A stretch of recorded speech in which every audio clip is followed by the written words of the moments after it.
Even the men jumping from round to round to round. Right? So if we don't tell them what's right, who gonna tell them? Right?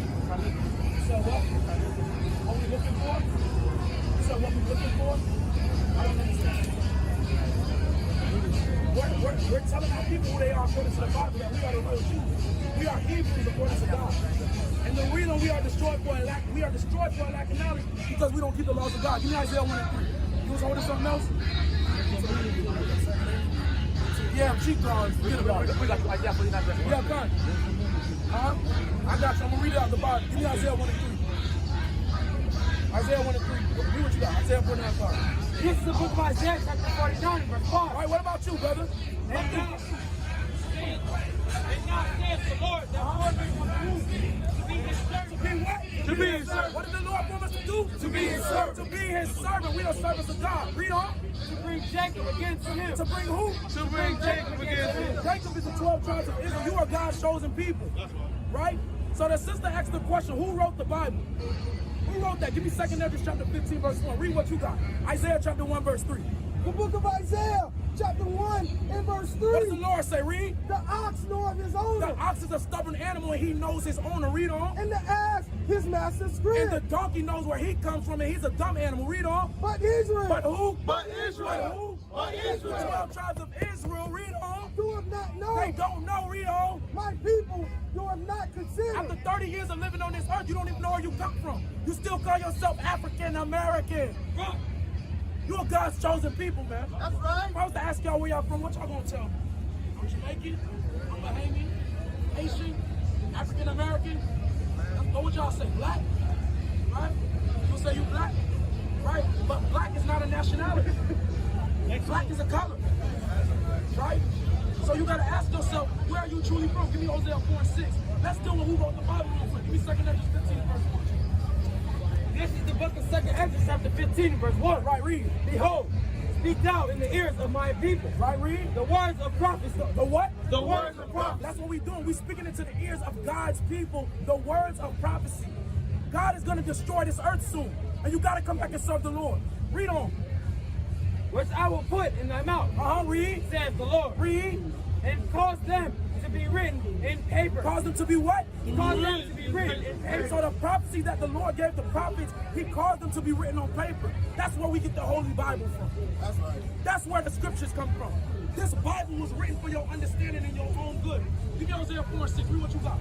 The book of Hosea.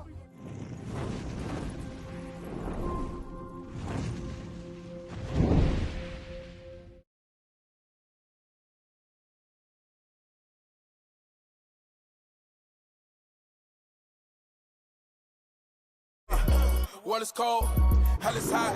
Prosper in the law, call it jackpot. Never sell your soul, this is food for thought. Martyr for the Lord, if you drunk or not. There is scripture that says what you just said in the Bible, that when you smoke weed, you get closer to Yah. Is there any scripture we can prove that? Because if you can't prove it, I don't think about it. I mean, I could be right, could be wrong, but if you hey, can't prove a scripture, if you can't find it, if you don't have a scripture to prove what you're saying, then you're just saying really your own words. And we try not to do that. We try to go because you believe in Yah, and I believe in Yah, right? Right? So if we believe in Yah, then we must what? Believe what the words say. So let me give you 1 Corinthians 3:18, right? So let me show you what it means when you're smoking weed, right? Because really when you're smoking, you not vigilant no more. You kind of slow, you moving slow, you not on point as you should be. You got to be more vigilant in this earth because the Satan is like a warring lion, and he's trying to devour you as a black man. But watch this, I got you. Watch this. Read this. This is the book of 1 Corinthians, chapter 3, verse 18. Come on. Let no man deceive himself. Come on. If any man among you seemeth to be wise in this world. Is that what I want? oh, this verse 19. Come on, go ahead. Read it from the top again. This verse 16. Go ahead, read 16. Verse 16. Know ye not that ye are the temple of the Most High? You are the what? Temple of the Most High. So you would agree, right, that both of y'all brothers are the temple of the Most High God, right? Y'all are the temple, read. And that the Spirit of the Most High dwelleth in you. And the Spirit of the Most High God dwelleth in both of y'all, correct? Read. If any man defile the temple of the Most High. But if any man defile the temple of the Most High, what y'all just said, read. him shall the Most High destroy. He said what? Him shall the Most High destroy. So the Most High will destroy you for defiling your temple. Weed, smoking weed, taking a blunt and putting it to your lips, that's defiling your temple. The weed was not made for that purpose. Now, if you put it in butter and you eat it and use it for medicinal purposes, as what it's for, a cannabis plant, that's the purpose of the marijuana. But to smoke it and inhale it into your lungs, that's not what it's for, brother. I smoke weed, but I don't like smoking just for fun. I smoke it for Say it again. You gotta balance everything. Too much of one thing ain't good for you. You gotta live your life. That's the main reason why I do it. So you say you smoke because you have anxiety, right? Yeah. See, but y'all believe in Yah, right? Yeah. The Most High, right? If you believe in the Most High, why don't you first give your anxiety to the Most High instead of giving it to a blunt? That's right. Faceless, That's right. right? You don't smoke weed because you have. Not saying you don't have anxiety, because all brothers up there have anxiety. Most black people have anxiety. We deal with something called PTSS, post-traumatic slave syndrome. That's right. We deal with that. When the police pull you over, you low-key shake, right? That's it. That's anxiety right there. You see the police walking around. Let me go on the other side of the street, right? I'm gonna let you get it. And you're right. Meditation is good. Yeah, right? that's why I do that. Right? So anxiety, that's usually an excuse brothers use to just continue to smoke weed. Most brothers up here used to burn it down. Yo, I used to smoke weed, man. And guess what I used to say? Man, this for my anxiety, bro. Right. Do it, dog. Right. Old lady tripping, Right. the job tweaking, man. Right. Bro, over there tripping. Let me hit that blunt. Right. No. Really, I just want to hit the blunt because I just want to forget about it and go try to get to the moon. That's the reason we smoke, because we want to just get the feeling of being high. We like that feeling. Just like drunk. We know we shouldn't walk around drunk all the time, but we like the feeling of that tipsy feeling. But when you get drunk, you're intoxicated. That's not a feeling, or that's not a position you should be.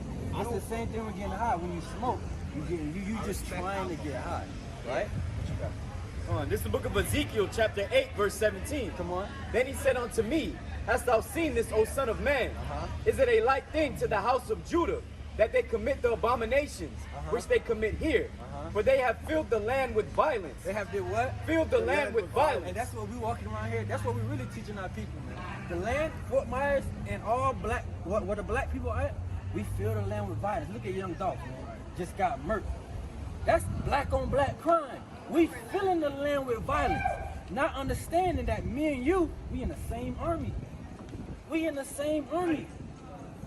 But we continue to kill each other. Why? That's the thing. That's the thing. Why? That's the thing I don't Because like. you know why? Because they have made us crabs in the bucket, and now we fill the land with violence. Read on. And have returned to provoke me to anger. And the Most High said that provokes him to anger when we do that. Read. And lo, they put the branch to their nose. And they put the branch to their nose. What is that? That's the blunt. That's also provoking the Most High to anger when you put that branch to the nose and inhaling that trees, man. That's what we coming out here to teach our people, man. A lot of people have just believed everything the white man has told you. Watch this. What's your nationality? My nationality is Jamaican, bro. Jamaican. I Watch was this. born in Watch this. America. What's your nationality? You're from Haiti. Yeah. So you from Jamaica. I mean, you from Jamaica.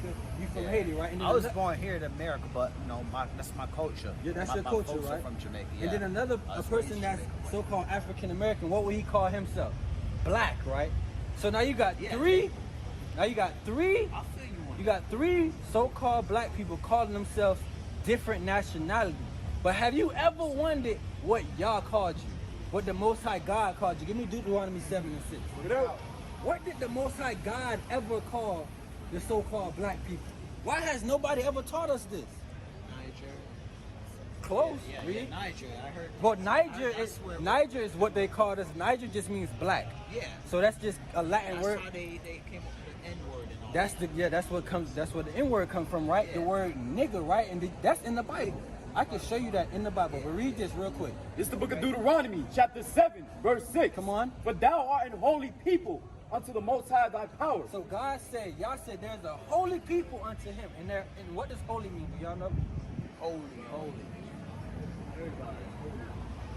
What did you say holy means?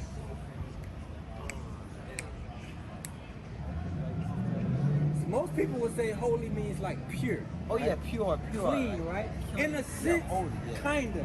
But when you look it up in the Hebrew, because this Bible is written in Hebrew, the Old Testament, right? It means separate or severed. So the Most High God, when he says he has a holy people, he has a separate people unto himself. So read it from the top again. Verse 6. Come on. But thou art an holy people unto the Most High thy power. Come on. The Most High thy power hath chosen thee Read. to be a special people. He has chosen the so-called blacks, Latinos, and Native Americans, Haitians, Jamaicans, Puerto Ricans, African Americans. He has chosen them to be a special people. Read. Unto himself. They're unto him. Read. Above all people. No, equal to. Above all people. No, the same as. Above all people. So we are above all people. Where? That are upon the face of the earth. But there's been a lie that has been told about our people. There's been a lie that's been told about our people. They have told us that we are black. And we are not above nobody, but we are less than everybody on the earth. Have you ever looked up the word black and why you're called black? Have you ever thought about why they call us black? I always thought about that all the I'm time. gonna do an exercise. I'm gonna do an exercise with y'all. Watch this. Like Watch something this. to label us. Watch this. I'm gonna show you something. But it's not. I'm gonna show you something. I want y'all to walk with me real quick. Walk with me. I got you. I'm gonna just Google the word black. Right? Read the first definition. And what we at? The definition of the word blood. Uh-huh. Having the very dark color of the night sky. So we have a dark, so that's one definition. Dark color of the night sky, read. Or the eye's pupil. Uh-huh. Of the color of black. Come on, keep going. Now give me B. Of or relating to black people. So of or relating to black people, read. And often especially to African American people. Okay, now it's saying black people are the African American. Now let's see how they describe this. Give me 4. So definition of black. Watch what it says. Dirty. What? Dirty. And what else? Soil. Soiled. Dirty and soiled. This is what the term black means when they represent it as you. Dirty.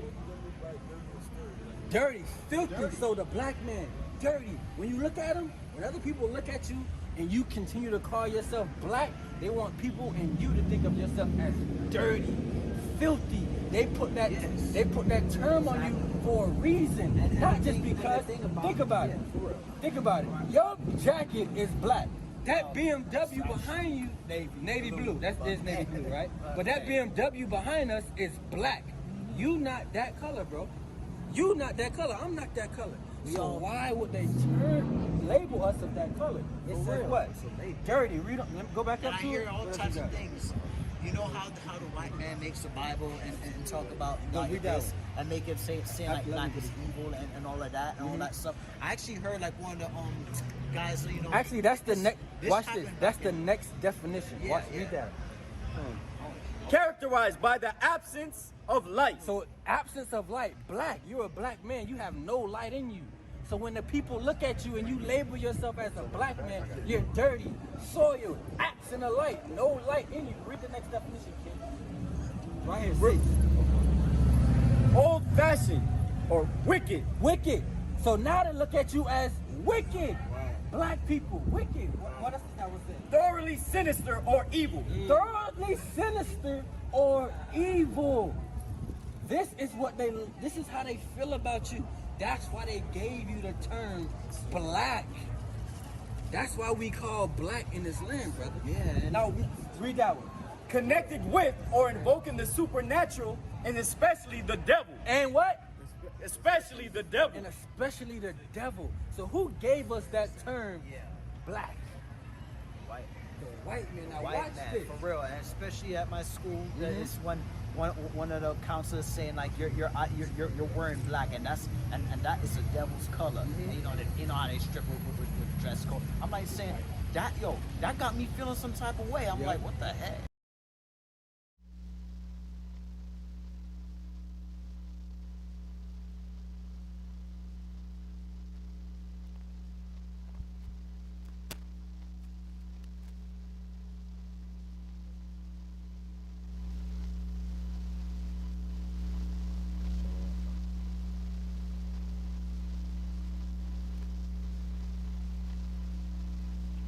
Shalom.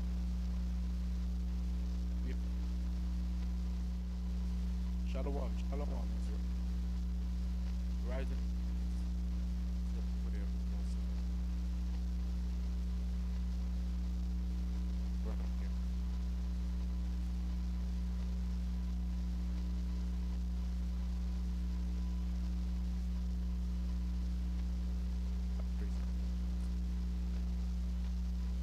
Shalom. Shalom. Yeah, right now. Is it better? It's cutting in and out though.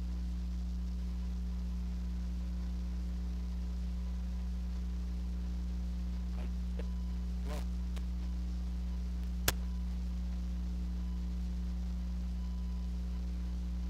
Check, mic check. 1, 2. Mic check, 1, 2.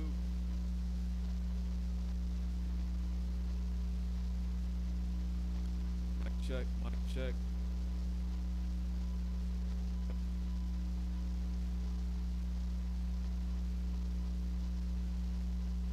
Check. 1, 2, 1, 2. 1, 2, 1, 2.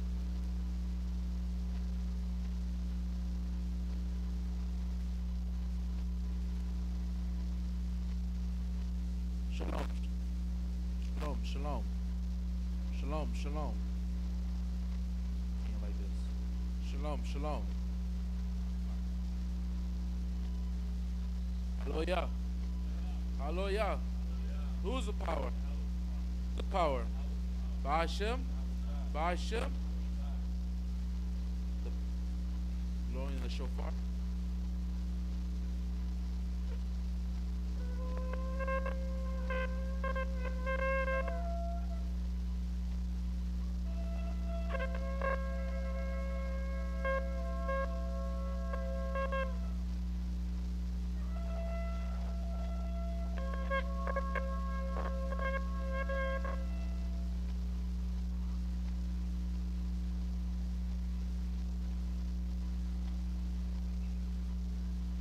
The blessing of Shabbat.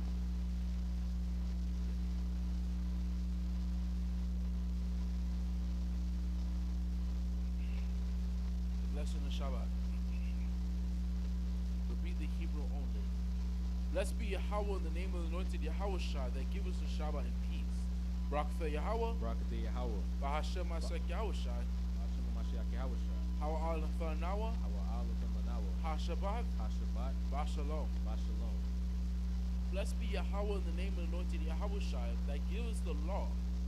Barak Yahweh. Barakatah Yahweh. Bahashem Masek Yahweh Shai. Bahashem Mashiach Yahweh Shai. Hawa al Nawa. Hawa Alakim Lanawa. HaTorah. HaTorah.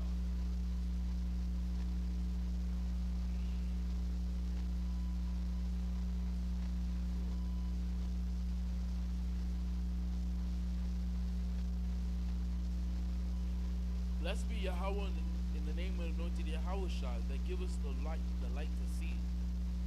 Barak Yahweh. Barakatah Yahweh. Bahashem Masek Yahweh Shai. Bahashem Mashiach Yahweh. Hawa al Nawa. Hawa Alakim Lanawa. Ha'awar. Ha'awar. Lacha'a. Laha'ah.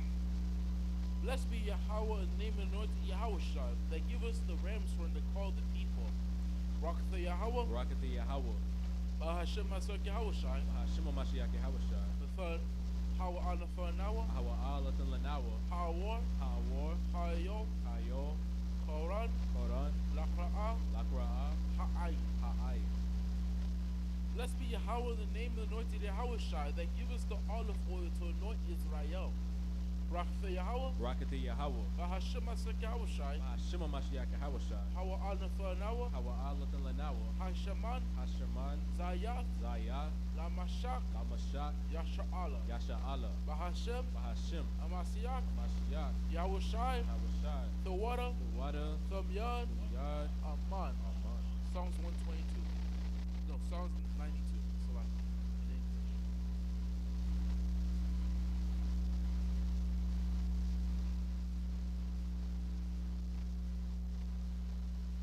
Go ahead. The book of Psalms, chapter 92. It is a good thing to give thanks unto the Most High and to sing praises unto thy name, O Most High, to show forth thy loving kindness in the morning and thy faithfulness every night. Upon an instrument of 10 strings and upon the psaltery, upon the harp with a solemn sound. For thou, Adonai, hast made me glad through thy work. I will triumph in the works of thy hands. O Most High, how great are thy works, and thy thoughts are very deep. A brutish man knoweth not, neither doth a fool understand this. When the wicked spring as the grass, and when all the workers of iniquity do flourish, it is that they shall be destroyed forever. But thou, Adonai, art most high forevermore. For lo, thine enemies, O Most High, for lo, thine enemies shall perish. All the workers of iniquity shall be scattered. But my horn shalt thou exalt like the horn of a unicorn. I shall be anointed with fresh oil. Mine eye also shall see my desire on mine enemies, and mine ear shall hear my desire of the wicked that rise up against me.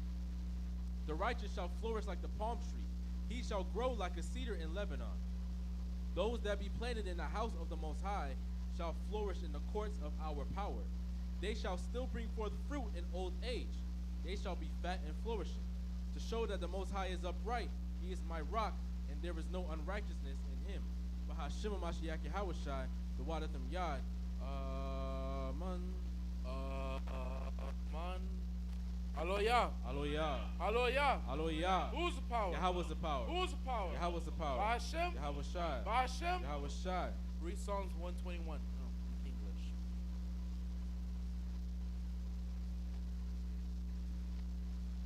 The book of Psalms, chapter 121. I will lift up mine eyes unto the hills, from whence cometh my help. My help cometh from the Most High, which made heaven and earth. He will not suffer thy foot to be moved. He that keepeth thee will not slumber. Behold, he that keepeth Israel shall neither slumber nor sleep. The Most High is thy keeper. The Most High is thy shade upon thy right hand. The sun shall not smite thee by day, nor the moon by night. The Most High shall preserve thee from all evil. He shall preserve thy soul. The Most High shall preserve thy going out and thy coming in from this time forth, and even forevermore. Bahashima Mashiach Yahawashai, the Wadatham Yad. Man. Hallelujah. Hallelujah. Hallelujah. Hallelujah. Darun Pulau and Rashum Korash. Repeat the Hebrew. Abanawa. Abanawa. Shabbat Shemayim. Shabbat Shemayim. Kodash. Kodash. Haya. Haya. Shamka. Shamka. Yahweh. Yahweh. Malakwatka. Malakwatka. Taba'a. Taba'a. Ratazaka. Ratazaika. Haya. Haya. Aisha. Aisha. Baharataza. Rataza. Kawa. Kaiwa. Haya. Haya. Haya. Bashamayim. Nashamayim. Letalanawa. Thanawa. Lahom. Lahom. Kayawam. Kaiwam. Wasalakinawa. Wasalakinawa. Kabawatinawa. Kawafinawa. Kasalakinawa. Kasalakinawa. Kabawatinawa. Kawafinawa. Wala'a. Wala'a. Dabianawa. Tabiyanawa. Banasaya 1. Nosaiwan. Abo. Abo. Hawashai Nawa. Awashainawa. Mayan. Mayan. Rai. Rai. Kaya. Kaya. Laka. Laka. Hamalakwa. Amalakwa. Waha'ala. Ala. Wa'atai Porah. Wahakara. La'aiwalamyam. Lawalanyam. Bahashim. Hamashiach. Yahweh Shai. Yahushai. The water. The water. Them Yad. Damyan. Man. Hallelujah. Hallelujah. Hallelujah. Hallelujah. The book of St. Matthew chapter 6 verse 9. In the English. At this manner therefore praying, Our Father which art in heaven, hallowed be thy name. Thy kingdom come, thy will be done on earth as it is in heaven. Give us this day our daily, give us our debts as we forgive our debtors. And lead us not into temptation, but deliver us from evil. For thine is the kingdom, and the power, and the glory forever. Amen. For if you forgive men their trespasses, your heavenly Father will also forgive you. But if you forgive men not their trespasses, now will our Father forgive your trespasses. I'm going to tell you how about Hashem Asak Yahushai, the water, the yard, man. Maybe see them.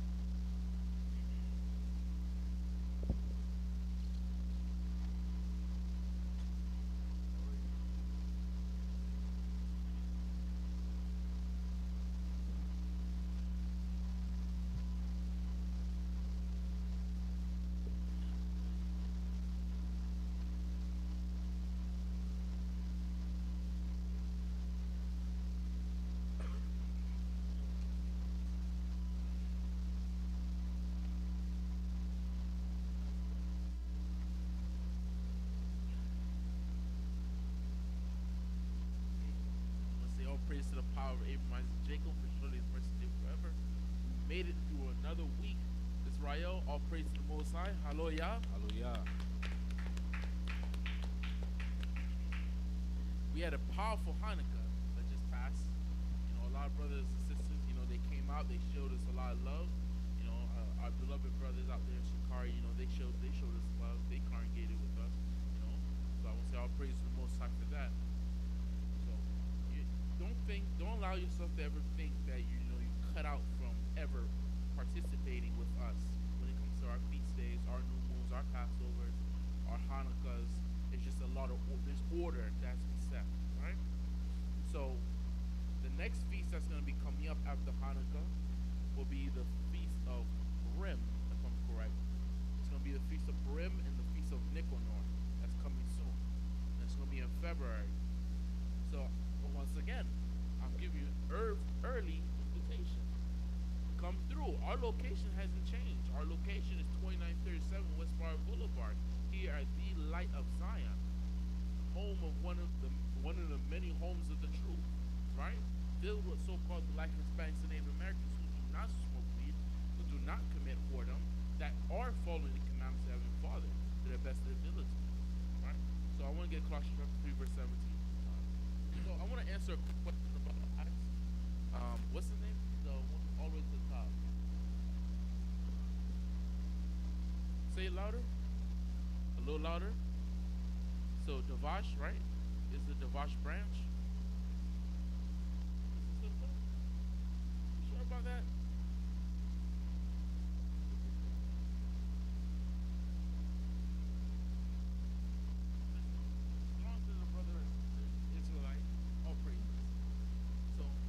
Can't really tell from the picture, so I'm not trying to make any jokes as well. But so my Israelite fellow Israelite, the Black branch. You asked an interesting question. You said, "Where's Priest Gahan?" One of our beloved elder chief Priest Gahan. Well, one thing I want to answer. The way I want to answer it is that when I first came here at the Light of Zion, the first thing that my elders made it very clear to me is that these seats are not permanent for them, right? These are not permanent for anyone who sits up here. These elders that are here at the Light of Zion, they're not sitting here forever. This is not no Christian church, and these are not pastors that sit up there screaming and dancing and doing all break dancing, taking your money, doing whatever. This is not a Christian church. This is a sanctuary and a school. And when we go into this Bible and we see people like Apostle, like Paul, who raised up Timothy, Mark, Luke, so that they can do what? Replace him. And then when you see people like what? Elisha.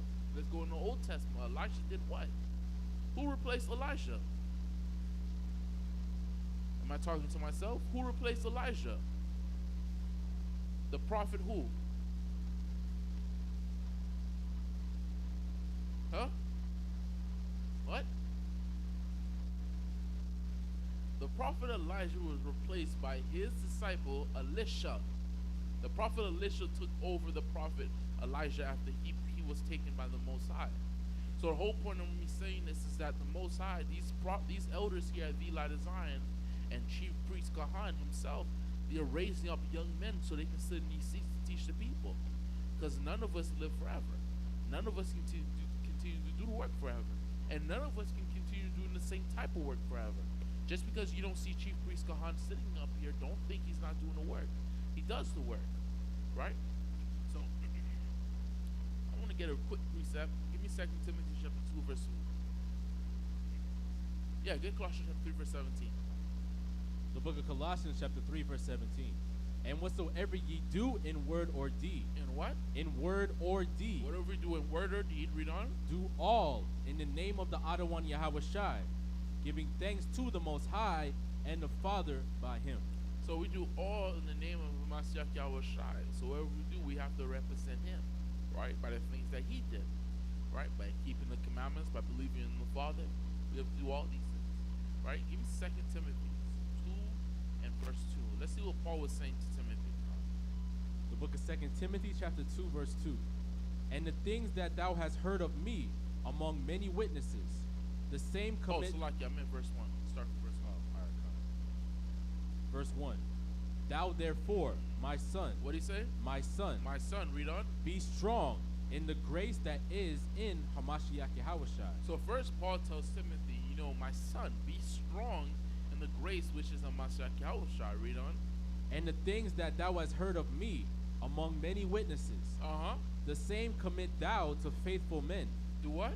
The same commit thou to faithful men. Read on. Who shall be able to teach others. Do what? Who shall be able to teach others. So these same things that Timothy was hearing and seeing and witnessing of Paul, the way he put his life at risk for Mashiach Yahushua, the way he was going to country, teaching these Israelites, doing all these things, whether in a poor or in rich condition. Saying all these things, you need to take this, watch this, and then read verse 2 one more time. And the things that thou hast heard of me among many witnesses, the same commit thou to faithful men. Do what? The same commit thou to faithful men. See these things that I'm doing? Take these things that I did and teach these to young men. Teach these to young men that what? It doesn't matter whether you're in a poor condition, you're in a tired condition, because right now I'm not feeling that well. I'm a little ill, you know. But guess what? The gates of hell shall not prevail, right?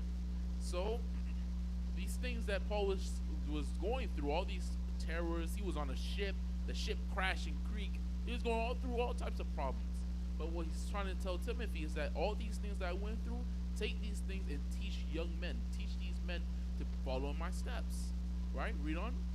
Who shall be able to teach others. Who shall be what? Who shall be able to teach others also. Thou therefore endure hardness as a good soldier. As what? As a good soldier. And that's what we've been taught here at Eli Design, to endure hardness as good soldiers. So now we came in through the ranks as troopers, then we became captains of tens, captains of 50s, hundreds, thousands, and then we sit up here and we teach our people, right? So never be discouraged to think that the chief priest Gahan is missing. He's doing the work. He's just, this sitting up here is not the work alone. I think I had so many times let's set up here when we was about to start the Friday class. I spoke about this before. You know, it's a little redundant, but you know, Israel, you have to repeat things with them, right? So let's get Caution 3 and 17, then we'll go into the portion. The portion won't be that long. It's going to be 2 Chronicles chapter 1. We'll be entering into the rulership of King David.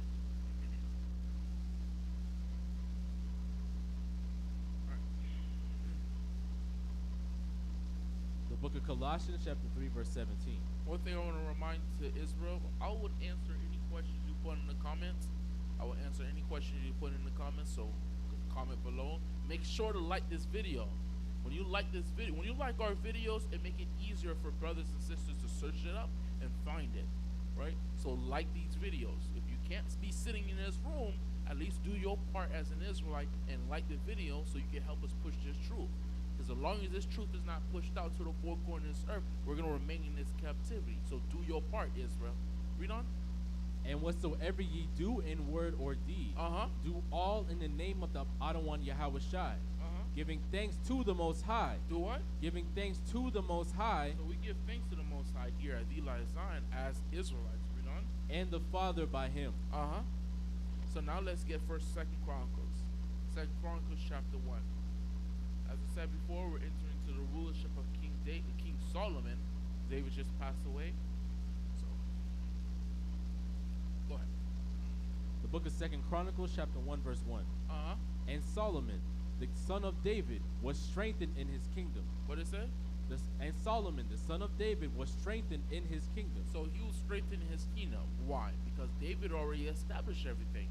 He put to death all his he put to death all the enemies of Israel. He quieted the boasting of the Moabites and the Philistines. So everything was finished. The Edomites, their rulership was taken out. Their sovereignty was taken out. Garrisons were put into their land. So now even Esau could come up against Israel at this time. So our enemies was put down. Rulership was put into Israel, right? Because all the 12 tribes were united under David, right? So, and plus, what did David leave for Solomon? He gave him a task to establish the temple. So now, him establishing the temple, even though it's named after Solomon, David already set up all the preparation, got all the materials, got everything waiting, all the servants, all the craftsmen, everything just waiting on the side for Solomon, right? So Solomon was strengthened in his position as a king. But there was something still missing from Solomon, right? Read on. And Solomon the son of David was strengthened in his kingdom, and the Most High his power was with him, and magnified him exceedingly. Then Solomon spake unto all Israel, to the captains of thousands and of hundreds. So it said that he was magnified exceedingly. So nobody was testing Solomon's authority, his legitimacy on sitting on a throne, right? Read on. And to the judges, and to every governor in all Israel, the chief of the fathers. So Solomon and all the congregation with him went to the high place that was at Gibeon. For there was the tabernacle of the congregation of the Most High, which Moses the servant of the Most High had made in the wilderness. But the ark of the Most High had David brought up from Kirjath Jearim to the place which David had prepared for it. For he had pitched a tent for he had pitched a tent for it at Jerusalem. Moreover, the brazen altar that Bezaleel the son of Uri the son of Hur had made, he put before the tabernacle of the Most High. And Solomon and the congregation sought unto it. And Solomon went up thither to the brazen altar before the Most High, which was at the tabernacle of the congregation, and offered 1,000 burnt offerings upon it. In that night did the Most High appear unto Solomon. What happened? In that night did the Most High appear unto Solomon. So after Solomon made this huge sacrifice for the Lord appeared to him in his dream. Read on. And said unto him, Ask what I shall give thee. And Solomon said unto the Most High, Thou hast showed mercy unto David my father, and hast made me to reign in his stead. Now, O Most High Power, let thy promise unto David my father be established. For thou hast made me king over a people like the dust of the earth in multitude. Give me now wisdom and knowledge, that I may go out and come in before this people. For who can judge this thy people that is so great? So what did he say now? He said, For who can judge thy people that is so great? So he's a hold on. This mic is crazy. Like the video, Israel, so we can get a new mic. So as I was saying, read that verse one more time. Verse 10. Give me now wisdom and knowledge, that I may go out and come in before this people. For who can judge this thy people that is so great? So what does that mean? He said what? That I may go, give me wisdom and knowledge, that I may go out and come in before this people. For who can judge thy people that is so great? Right? So what is Solomon saying? What does he not have at this moment? Officer Banakai, what does he not have at this moment? Solomon does not have something. What is it?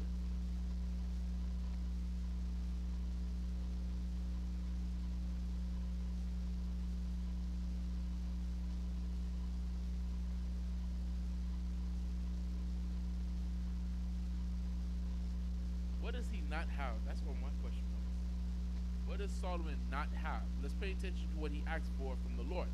That I may go out and come in before this people. For who can judge this thy people that is so great? What does he not have?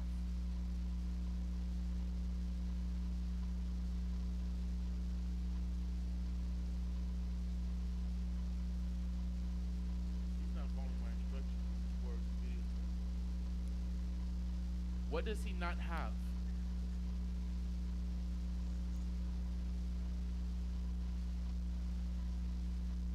Not gonna like me when I give you an answer. It's very simple. Aren't you a soldier?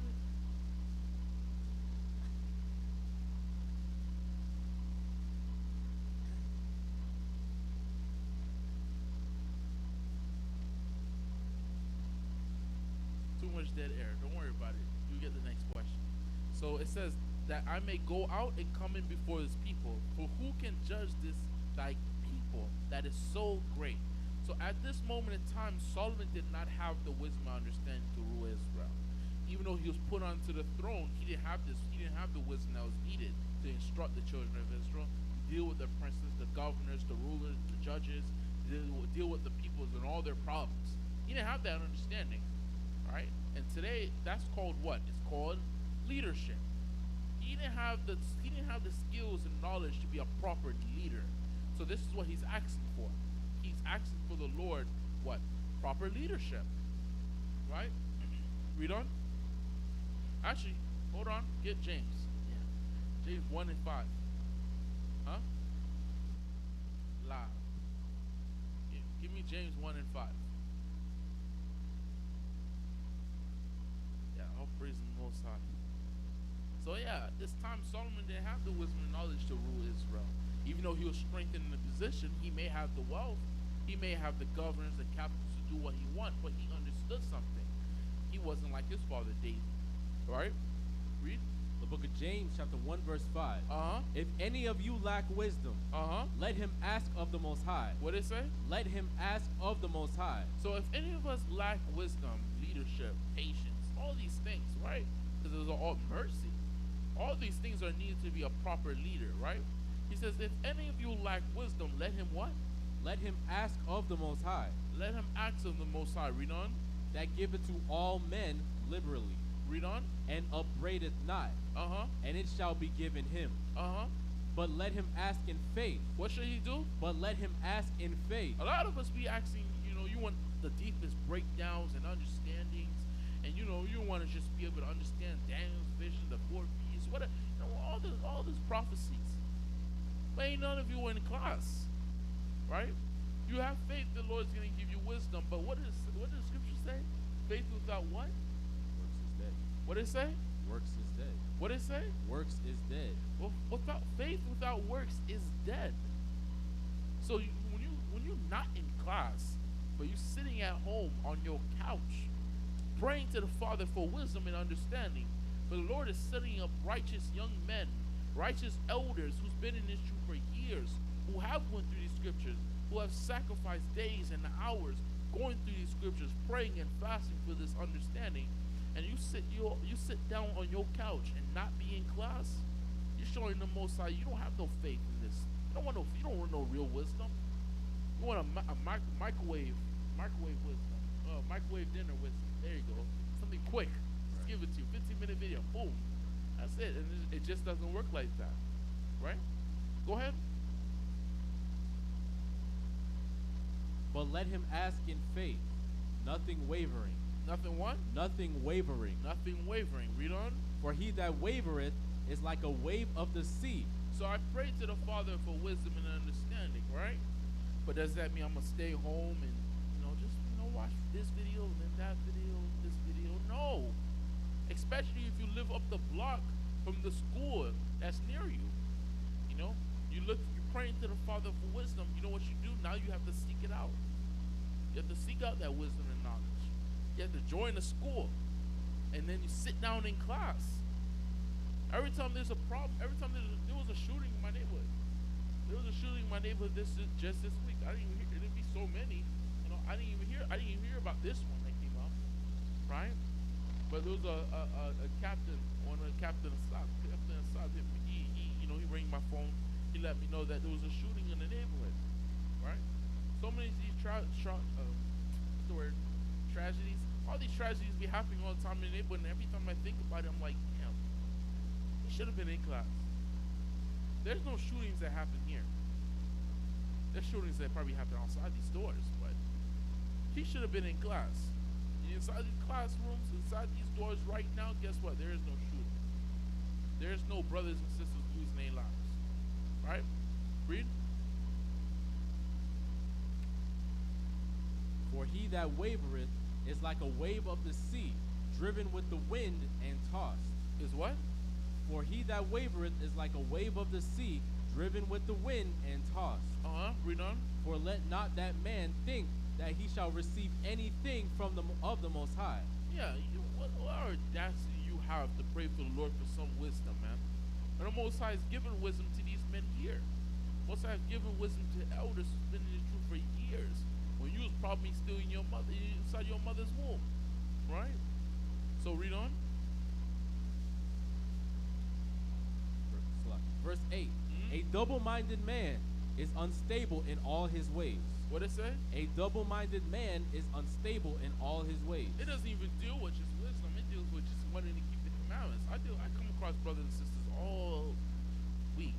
You know, a brother probably going to surprise me today. He's going to step in through these doors.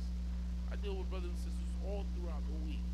You know, brothers and sisters say, you know I'm Judah. I know I'm from the nation of Judah. I'm from the nation of Benjamin. And, you know, all these type of nonsense. And I always ask them, how do you even know you're an Israelite? Where's your fringes? Why are you eating that pork sandwich in front of me? Where's your beard at? Why aren't you wearing your dress? You look crazy out here, right? And they'll tell me they know they need to keep the commandments, they just don't know all of them. There's schools out here that teach you how to keep these commandments. Am I lying or am I telling you something true? Right? Let's go back. Man, Israel's not ready. Let's go back to 2 Chronicles. I'm still under the weather. I'm praising the Most High, even sitting up here in this seat. Right? Go ahead.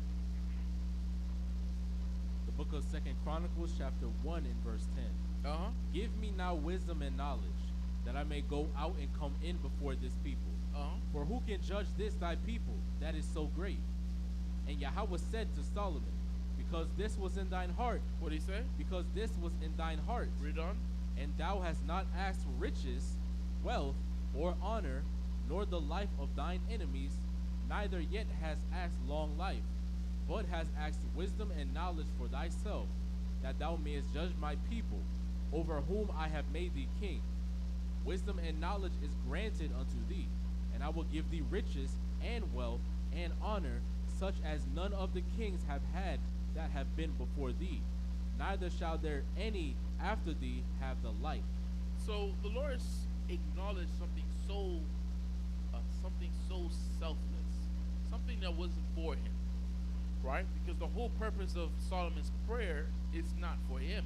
Even though the Lord said that the wisdom may be for thyself, this prayer is for the children of Israel. He wants to learn wisdom and knowledge so he can educate us. Even when Solomon went off, guess what? Even when Solomon's offness, Solomon returned to tell us what? All is vanity. There's nothing better than to keep the commandments of the Lord. I mean, and you know that even more when a brother is just out there doing all types of wickedness, smoking weed, smoking cigarettes, smoking light, sleeping with this woman, sleeping with that harlot, doing all these things. And he tells you, yo, there's nothing out there, bro. I'm going to tell you straight up. Look, I was smoking weed, I was doing this, I was doing that. Listen, ain't nothing out there for you. You don't want to do that. Right? So read on. Verse 13. Then Solomon came from his journey to the high place that was at Gibeon to Jerusalem, from before the tabernacle of the congregation, and reigned over Israel. And Solomon gathered chariots and horsemen, and he had 1,400 chariots, and 12,000 horsemen, which he placed in the chariot cities and with the king at Jerusalem. And the king made silver and gold at Jerusalem as plenteous as stones, and cedar trees made he as the sycamore trees that are in the vale for abundance. And Solomon had horses brought out of Egypt, and linen yarn. The king's merchants received the linen yarn at a price. And they fetched up and brought forth out of Egypt a chariot for 600 shekels of silver, and an horse for 150. And so brought they out horses for all the kings of the Hittites, and for the kings of Syria by their means. So when you go into history, you look into different ethnic groups and their cultures and their laws and their different time periods. You always learn something. In every empire, there's always this very specific time period called the Golden Era, right? The Golden Age or the Golden Era. For every empire, they have it. And for us, as of now, our Golden Era was Solomon's rulership. Even though with David, he silenced he basically silenced all our enemies, and he gained much wealth for Israel. Even during the time of David, there was a lot of wars that we still had to go to, right? There was a lot of wars that we had to fight. A lot of countries we had to fight. We had to silence from coming up against Israel. But it was by the time of Solomon we were finally able to reap that rest, reap that peace that David was establishing. So right now, this was the Golden Era. But we know, as Israelites, the true Golden Era is when we're in the kingdom. right? But go on. Second Chronicles chapter 2, verse 1. And Solomon determined to build an house for the name of the Most High, and an house for his kingdom. And Solomon told out 70,000 men to bear burdens, and 80,000 to hew in the mountain, and 3,600 to oversee them. And Solomon sent to Hiram the king of Tyre, saying, As thou didst deal with David my father, and didst send him cedars to build him an house to dwell therein, even so deal with me. So even when we saw this in First Chronicles and also in Kings, we see that when David was coming up, he was putting to rest all the Philistines and our heathens. He was gaining much wealth and recognition amongst the heathens. King Hiram, he took it out his own accord. He did his on his own accord, and he built David his own house. He built David a great house, and even when David first came to the thought to build the temple, so King Hiram was the one who helped him. He gave him many of his resources. Read on. Verse 4. Behold, I build an house to the name of the Most High my power, to dedicate it to him, and to burn before him sweet incense, and for the continual shewbread, and for the burnt offerings morning and evening, on the Sabbaths, and on the new moons, and on the solemn feast of the Most High our power. This is an ordinance forever to Israel. And the house which I build I want you to read this with some power. See that part? Read verse 5 with some power. And the house which I build is great, for great is our power above all powers. What did he say? For great is our power above all powers. I want you to take note. This is all a letter that Solomon's sending to King Hiram, right? King of Tyre. Tyre are the Canaanites, right? Tyre is a city of northern Levant, the Levant area, which is basically northern Israel, further up, right? So he's sending all this as a letter to this heathen. And one of the things he tells him is, read verse 5 one more time. And the house which I build is great, for great is our power above all powers. Doesn't the Tyrians have powers? Don't they have idols they worship? What about the Sidonians, the Canaanites? They all have idols that they worship. When all in this letter that he's sending to King Hiram, he's letting him know. He's making it very clear. Our God is the great one. Our God is above all gods, right? And the reason why I'm clarifying this point is because a lot of times, Israel, sometimes we play the field and we don't like to boast in our God. And we don't like to boast in the fact that we're his people. But you have to boast. Be patriotic. Be patriotic. You was patriotic to be African American. You had that stupid flag hanged up in your house. You had that Jamaican flag hanged up in your house. Why can't you be patriotic to be an Israelite? Right? Read on. Go ahead. The book of Psalms, chapter 96 and verse 4. For the Most High is great, and greatly to be praised. He is to be feared above all gods. What did it say? He is to be feared above all gods. Listen, whenever at my place of business, I have to deal with a lot of Ishmaelites, right? I have to deal with a lot of Ishmaelites. They always they see my fringes, they see my seal of Zion, my lily. I always have this on. It doesn't matter whether I have anything on, right? They always see this, and then they'll tell me, "Oh, he's a Jew. He's Yehuda, whatever." And I always like to let them know. I always look at them in the face, especially when I'm walking, not while I'm in plantation. I always tell them, "Listen, Allah is nothing. Allah is garbage. Listen, Allah is so much. He's so much of a garbage. He sent you a punk like Muhammad. Muhammad is a punk, man. So I'm gonna say, go ahead, continue. I lost your train of thought. I was gonna say something just like that.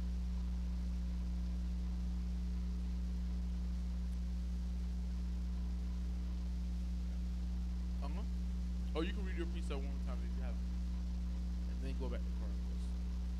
Book of Psalms, chapter 96, verse 4. For the Most High is great, and greatly to be praised. He is to be feared above all gods. Should be feared before what? Above all gods. But what? Above all gods. So you gotta take a lot of pride in this God that we have.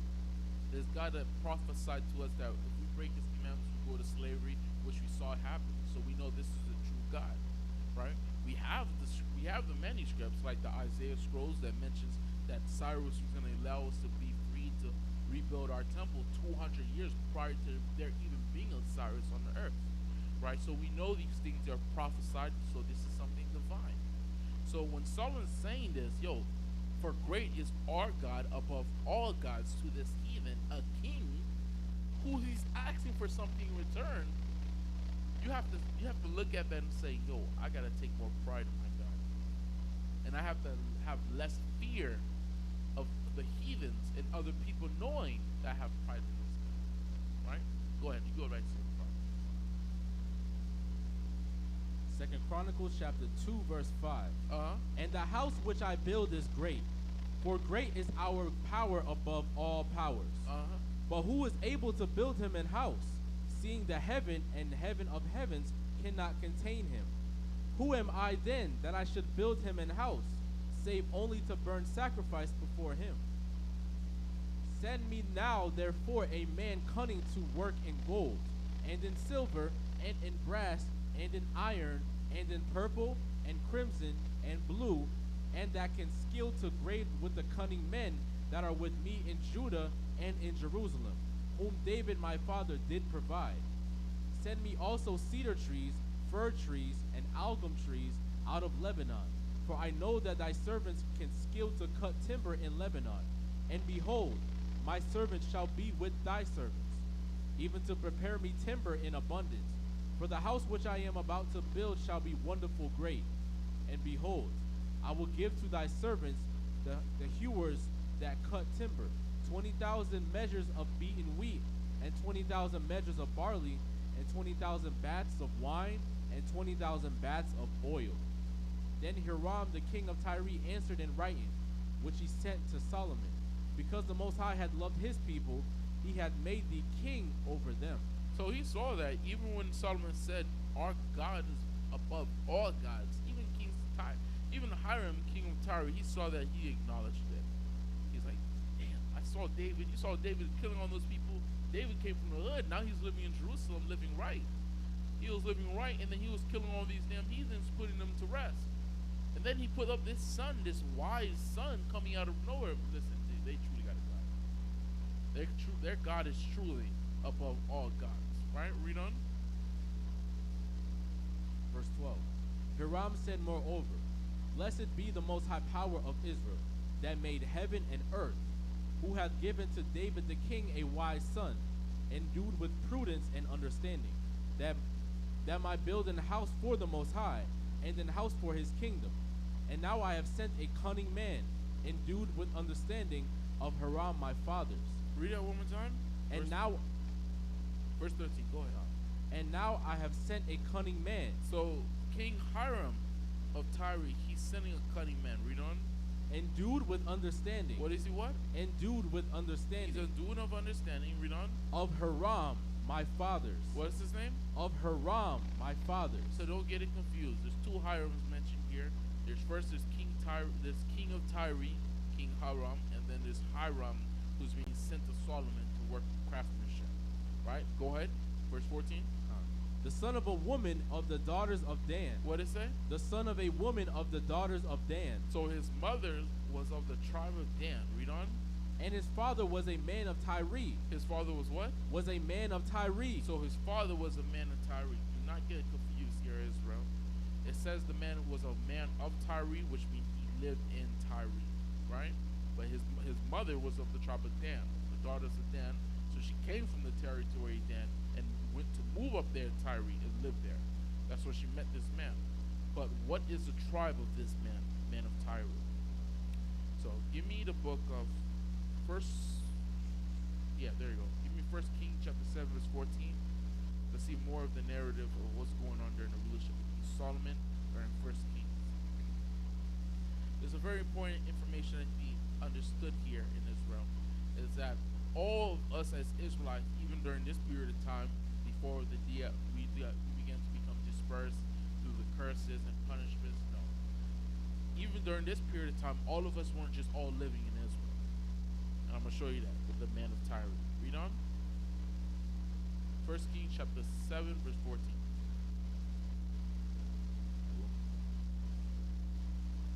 Is it 13? Oh, you can start from 13. Go on. The book of 1 Kings, chapter 7, verse 13. And King Solomon sent and fetched Hiram out of Tyre. So this is the same narrative. Read on. He was a widow's son. Same narrative, but more information. He was a widow's son. So his mother had a husband, but her husband died. Read on. Of the tribe of Naphtali. Wait, read verse 14 one more time. He was a widow's son. What was he? He was a widow's son. He was a widow's son. Read on. Of the tribe of Naphtali. And he was of the tribe of what? Of Naphtali. Of the Naphtali. Read on. And his father was a man of Tyre. His father was what? Was a man of Tyre. So his father lived in the territory of the Tyrians, but guess what? His father was the tribe of Naphtali, because it just told us in 2 Chronicles chapter 2. Read in 2 Chronicles chapter 2. Oh, you're holding it? Yeah. Okay, come on, I'll pray. Go ahead. 2 Chronicles chapter 2 and verse 14. The son of a woman of the daughters of Dan. So we already know what tribe she is. She's of the daughters of Dan. She can't have two tribes.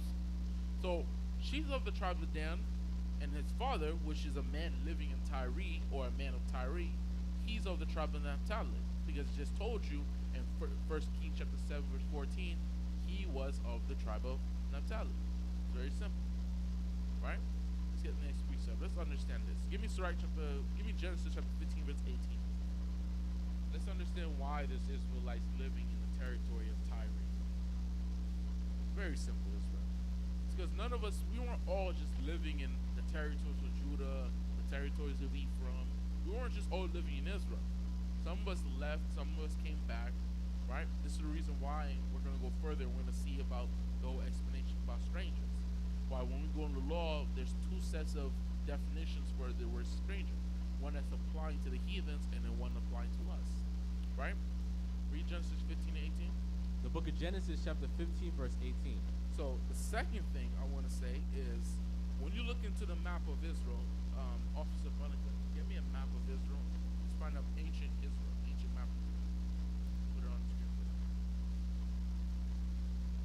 When you see a map of Israel, that map of Israel, according to the prophecy, is not totally correct. Right? Let's get it.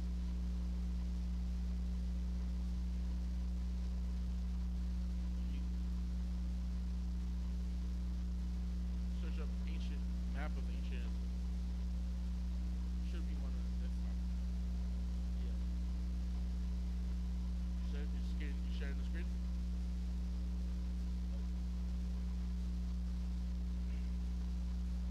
Go ahead, you can read that verse.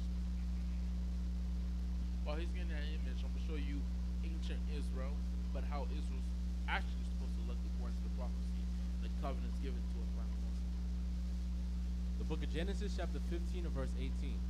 In the same day, the Most High made a covenant with Abram, saying, Unto thy seed have I given this land, from the river of Egypt unto the great river, the river Euphrates. Read it one more time. In the same day, the Most High made a covenant with Abram, saying, Unto thy seed have I given this land, from the river of Egypt unto the great river, the river Euphrates.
picture map of Israel, right? And this is correct. But according to the prophecy of the scriptures that was given to us by the Most High, this is not how Israel is supposed to be. Now, you read that scripture one more time? Genesis 15, 18. Genesis chapter 15, verse 18. Uh-huh. In the same day, the Most High made a covenant with Abram, saying, Wait, who? With Abram, Abram, which is Abraham. Read on. saying, Unto thy seed have I given this land. What did he say? Unto thy seed have I given this land. So the starting point was where Canaan was. Where Canaan was. Because remember, Abraham went from Mesopotamia, went from Ur Chaldee, and he traveled all the way down to the Levant region, which is where Canaan was. So from there, read on. From the river of Egypt. From the what? From the river of Egypt. From the river Egypt, read on. Unto the great river. Onto the what? Unto the great river. Onto the great river what? The river Euphrates. The river what? The river Euphrates. That's a lot larger than this. Because this landmass is not spouting from the great river Egypt to the river Euphrates. Now, give me an image. Search up something called the Fertile Crescent. Search up the Fertile Crescent. Akim Barak. Yahweh Shema Shabakatha. Shalom, Bishop.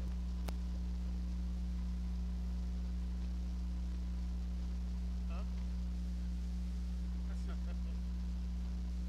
Search up Fertile Crescent. We're going to see a clear imagery depicting Genesis chapter 15, verse 18, showing how a closer image of how the land of Israel was supposed to be according to prophecy given to us by the Most High. You read Genesis 15, 18 one more time, and then give me Sirach 44, verse 22. The book of Genesis chapter 15 and verse 18. In the same day, the Most High made a covenant with Abram, saying, I don't want that.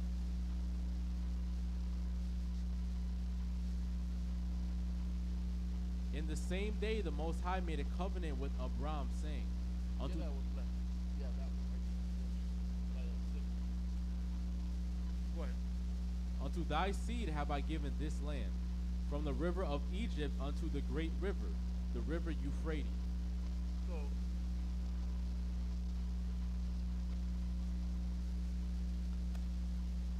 go ahead, zoom out.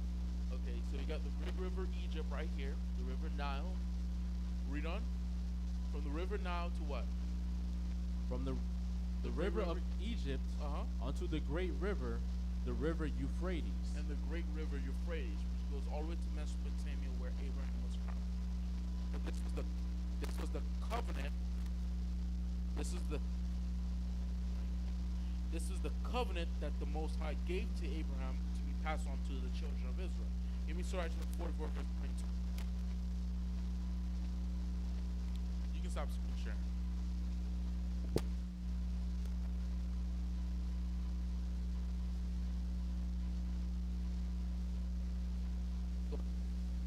Book of Sirach chapter 44 verse 22. Uh-huh. With Isaac did he establish likewise, Uh-huh. for Abraham his father's sake, Uh-huh. the blessing of all men and the covenant, and made it rest upon the head of Jacob. He acknowledged him in his blessing, and gave him an heritage, and divided his portions. Among the 12 tribes did he part them. Right. So this covenant and these blessings that was given to Abraham first were passed on from him to Isaac, to Jacob, and to the 12 tribes. So this covenant of land that was given to Abraham was supposed to be inherited by us, right? The starting point was the land of Canaan. That's where Abraham started from. He left from Mesopotamia and traveled to Canaan. And that's where we began from, right? But the problem is that when we go to then we can see why it never got to that extent. Are you still screen sharing? Or you can take this down and put the YouTube back up there.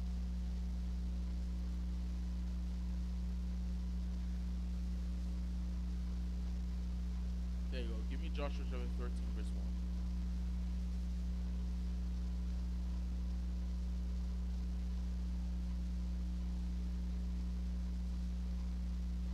We'll be going over this again because after Second Chronicles, we're going to start over the history again. We're going from Joshua, right after our one of our great leaders, Elder Moshe, passed away. Go ahead. No, Joshua 13. Yeah.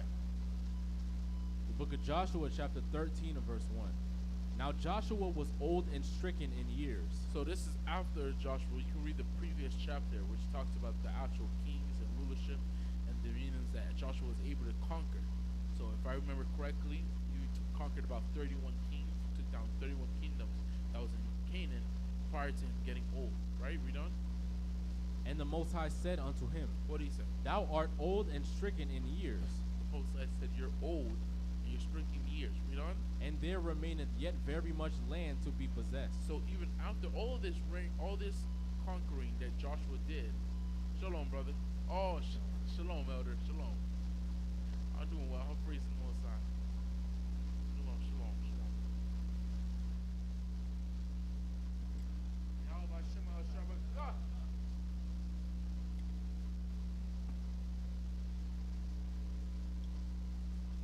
Praises, all praises.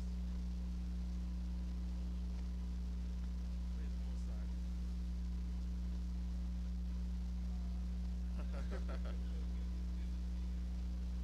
I'm happy you're here, elder. Well, read Joshua chapter 13, verse 2. The book of Joshua, chapter 13, verse 2.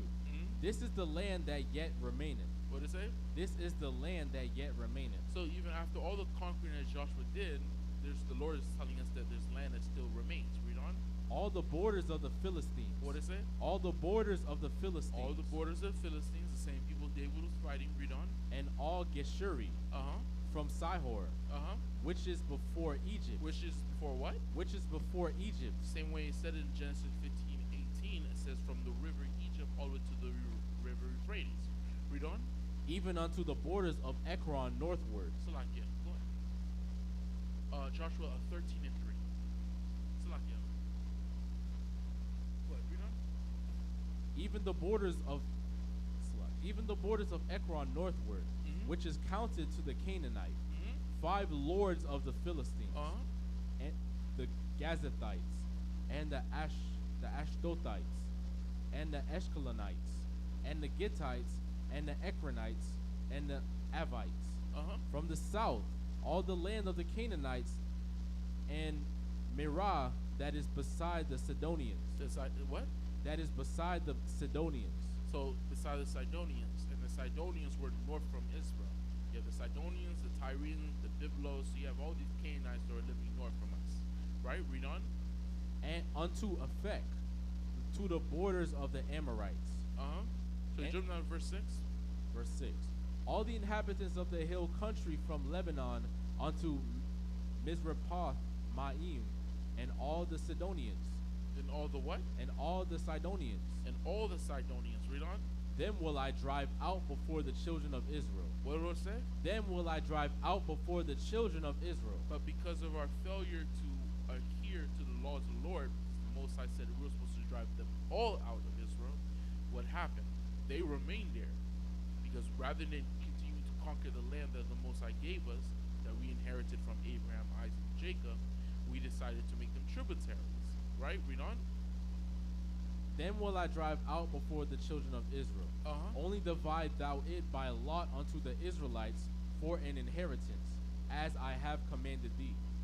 Now therefore divide this land for an inheritance unto the 9 tribes, and the half tribe of Manasseh, with whom the Reubenites and the Gadites have received their inheritance, which Moses gave them, beyond Jordan eastward, even as Moses the servant of the Most High gave them. From here, give me Joshua 19:29. So the whole point is to see that there was a larger portion of land that we were supposed to receive than what you have already on these maps that we see today. Right? Go ahead. The book of Joshua, chapter 19, and verse 29. And then the coast turneth to Ramah, and to the strong city Tyre, and the coast turneth to Hosah. Hold on 1 second. Read that one more time. Joshua chapter 19, verse 29. And then the coast turneth to Ramah, and to the strong city Tyre, and the coast turneth to Hosah, and the outgoings thereof are at the sea from the coast to Akzib. So as we were talking about before, when you read in 2 Chronicles, it talks about how King Hiram Hiram sent a man of Hiram, he sent him, and it said that his father was a man of Tyre. But it says that his mother was of the tribe of Dan. But when you go to 1 Kings chapter 7, verse 14, it says that the man was Hiram that was being sent. He was of the tribe of Naphtali. So how is he of the tribe of Naphtali, but his mother is Dan, but it's saying that his father is a man of Tyre? But what does it mean? Could his mother have two tribes and his father is a Tyrian? No. One of them has to be an Naphthalite, right? So read Joshua one more time. Read that verse I gave you. Joshua chapter 19, verse 29. And then the coast turneth to Ramah, and to the strong city Tyre. The strong city of what? The strong city Tyre. So a part of all the lands that we were supposed to conquer also was the strong city Tyre. Read on. And the coast turneth to Hosah, and the outgoings thereof are at the sea from the coast to Akzib. Read on. Umah also, and Aphek, and Rahab, 22 cities with their villages. This is the inheritance of the tribe of the children of Asher. What did it say? This is the inheritance of the tribe of the children of Asher. So we were supposed to have that portion of land. Read on. According to their families, these cities with their villages. But that never happened, right? Give me Joshua 23 and 2. Go ahead, Elder. Oh, select it. Go ahead, you can get that next verse.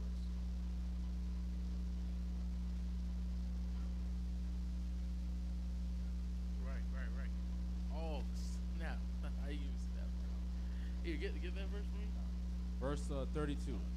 The sixth lot came out to the children of Naphtali. To who? The children of Naphtali. So that perfectly correlates with 1 Kings 7 and 14. Right? His father was a Naphthalite. Right. Here, give me Joshua 23. I appreciate that.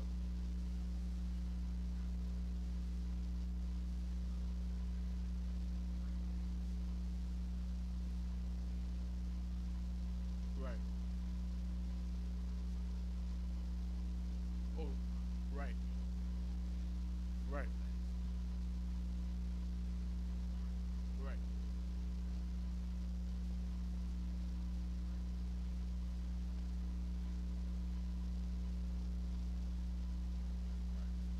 Right, that's what I'm saying. Because when I was going over this portion, I was like, yeah, I got to make sure I break this down properly. Right? Read Joshua 23, verse 2. The book of Joshua, chapter 23, verse 2. And Joshua called for all Israel, and for their elders, and for their heads, and for their judges, and for their officers, and said unto them, I am old and stricken in age. What did he say? I am old and stricken in age. Come on. And ye have seen all that the Most High your power had done unto all these nations because of you. For the Most High your power is he that hath fought for you. Behold, I have divided unto you by lot these nations that remain, to be an inheritance for your tribes, from Jordan, with all the nations that I have cut off, even unto the great sea westward. So that was a promise. Jump down to verse 11. Verse 11. Take good heed therefore unto yourselves, that ye love the Most High your power. Read on.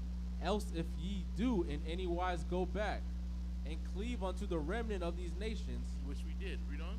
even these that remain among you, and shall make marriages with them, and go in unto them, and they to you, know for a certainty that the Most High your power will no more drive out any of these nations from before you. What's going to happen? Know for a certainty that the Most High your power will no more drive out any of these nations from before you. But read on. But they shall be snares and traps unto you, and scourges to you in your sides, and thorns in your eyes, until ye perish from off this good land which the Most High your power hath given you. Right. So the whole point of reading that scripture, you see that a lot of our people, even though we didn't get the how can I say, the complete sovereignty rule over these places that we were supposed to have, you can still see remnants of our people still living there in that area. Right. When if I remember correctly, during First Chronicles, when you see David, when he's calling the people to come to Israel because he's taking the Ark of the Covenant, he finally got it back. He's calling people from Egypt. Why is he calling people from Egypt?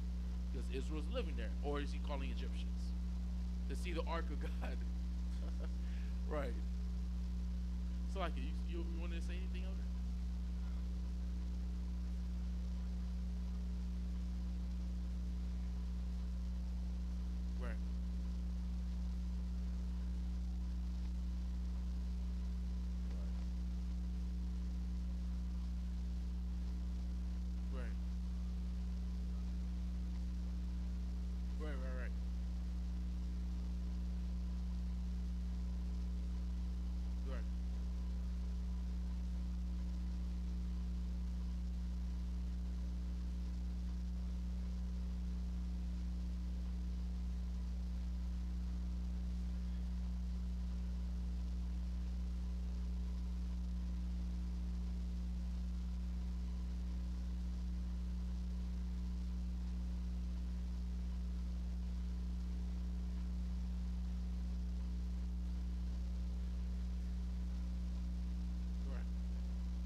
actually had a whole associate, a friend of mine, he's a Levite. He has a whole. He was breaking down to me the fact that there's a whole Levite community in Spain, just like down here in Miami. There's a place called Little Haiti. He said he was breaking down to me whenever he goes over there to visit his relatives. There's a whole community over there of Levites in Spain, and they speak Spanish and Creole. Right. Hmm? Right. Let's get one more verse. Give me Psalms. Give me Psalms. Psalms 80.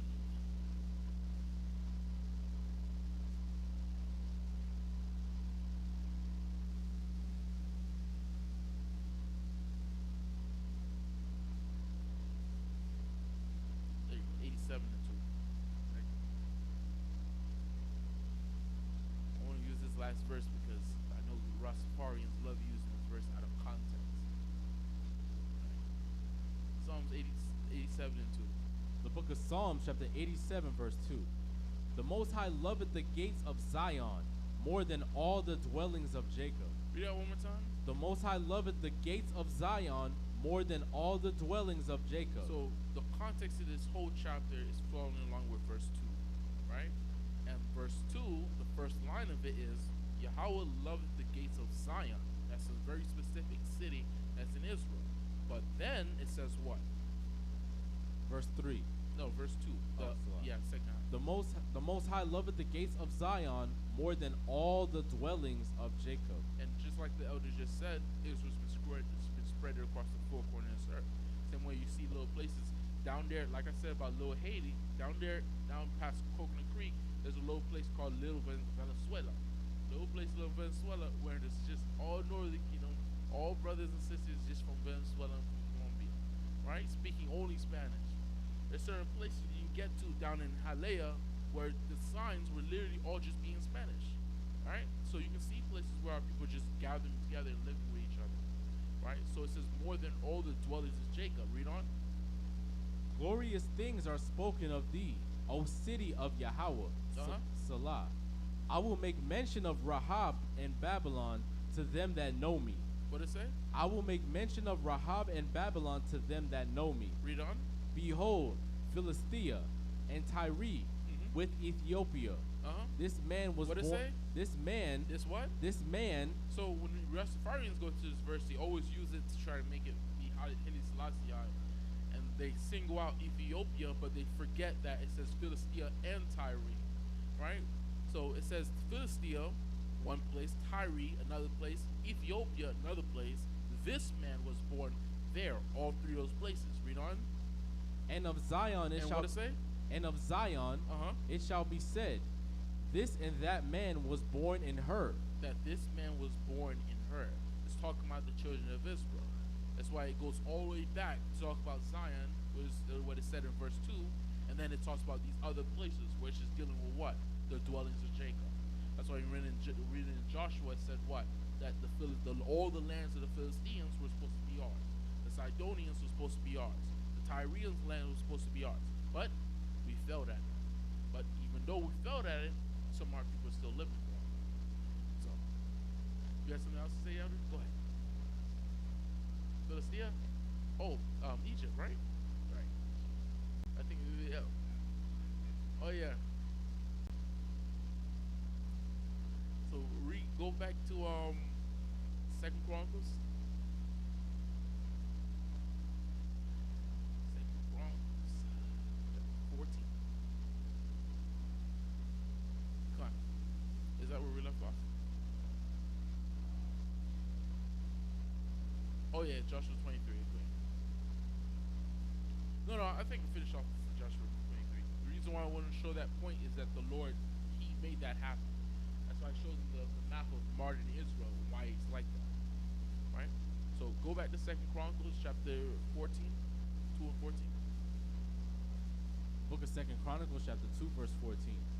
The son of a woman of the daughters of Dan, and his father was a man of Tyre, skillful to work in gold, and in silver, in brass, in iron, and in brass, in iron, in stone, and in timber, in purple, in blue, and in fine linen, and in crimson. Also to grave any manner of graving, and to find out every device which shall be put to him, with thy cunning men, and with the cunning men of my Lord David thy father. So the last thing I want to say about this topic as we continue forward is that even with these set of verses, this just shows a foreshadowing to the coalition of people that was going to become later on called the Phoenicians. There's a Grecians called Phoenicians, a coalition of Jews and Tyrians or Canaanites, which became later on Carthage, further in North Africa, right? Where people are a lot more familiar with is Hannibal Barca and so on and so forth, right? So this is like foreshadowing to them, right? Go continue forward. Verse 15. Now therefore the wheat and the barley, the oil and the wine, which my Lord hath spoken of, let him send unto his servants. And we will cut wood out of Lebanon, as much as thou shalt need, and we will bring it to thee in floats by sea unto Joppa, and thou shalt carry it up to Jerusalem. And Solomon numbered all the strangers that were in the land of Israel. He numbered what? All the strangers that were in the land of Israel. Read on.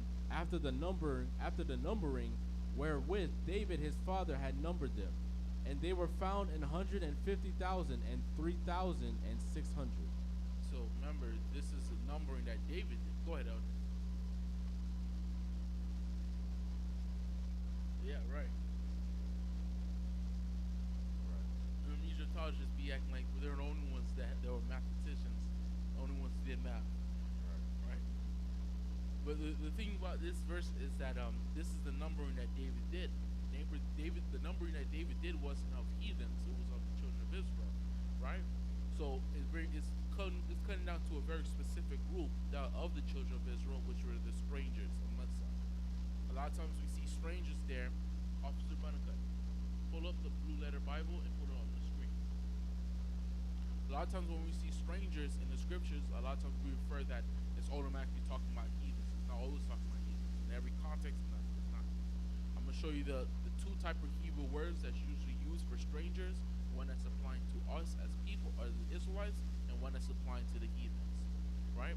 So read 17 one more time, read it through, and then we'll go to the scriptures. And Solomon numbered all the strangers that were in the land of Israel. After the numbering wherewith David his father had numbered them, and they were found 150,000 and 3,600. You ready?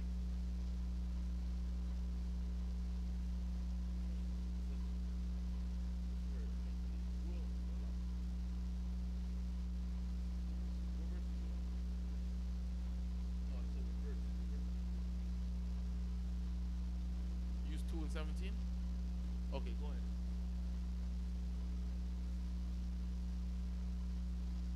Here, go. Search up 2 Chronicles 2 and 17.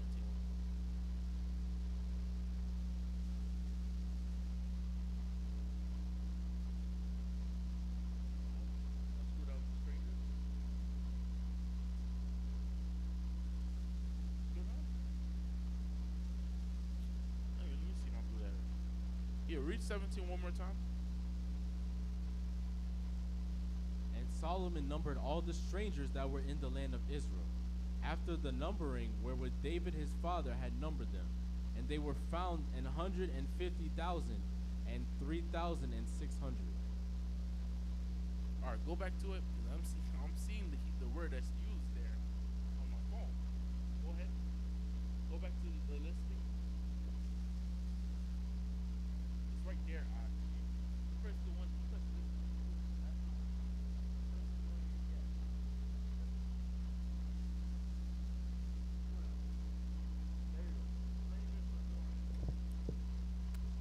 Enoch. I've never seen no stranger no Enoch. Read that for me. Go ahead. Yeah, go ahead. Is this screen sharing? You screen sharing?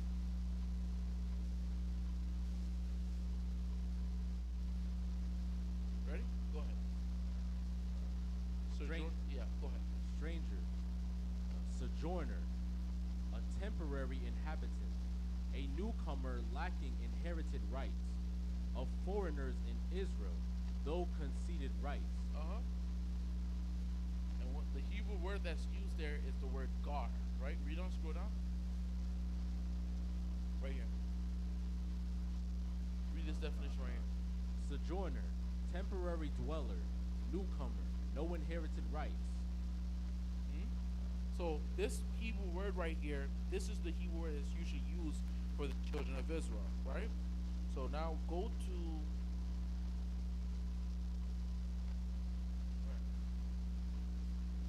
oh, that's a good point. You can read that. That's a good point.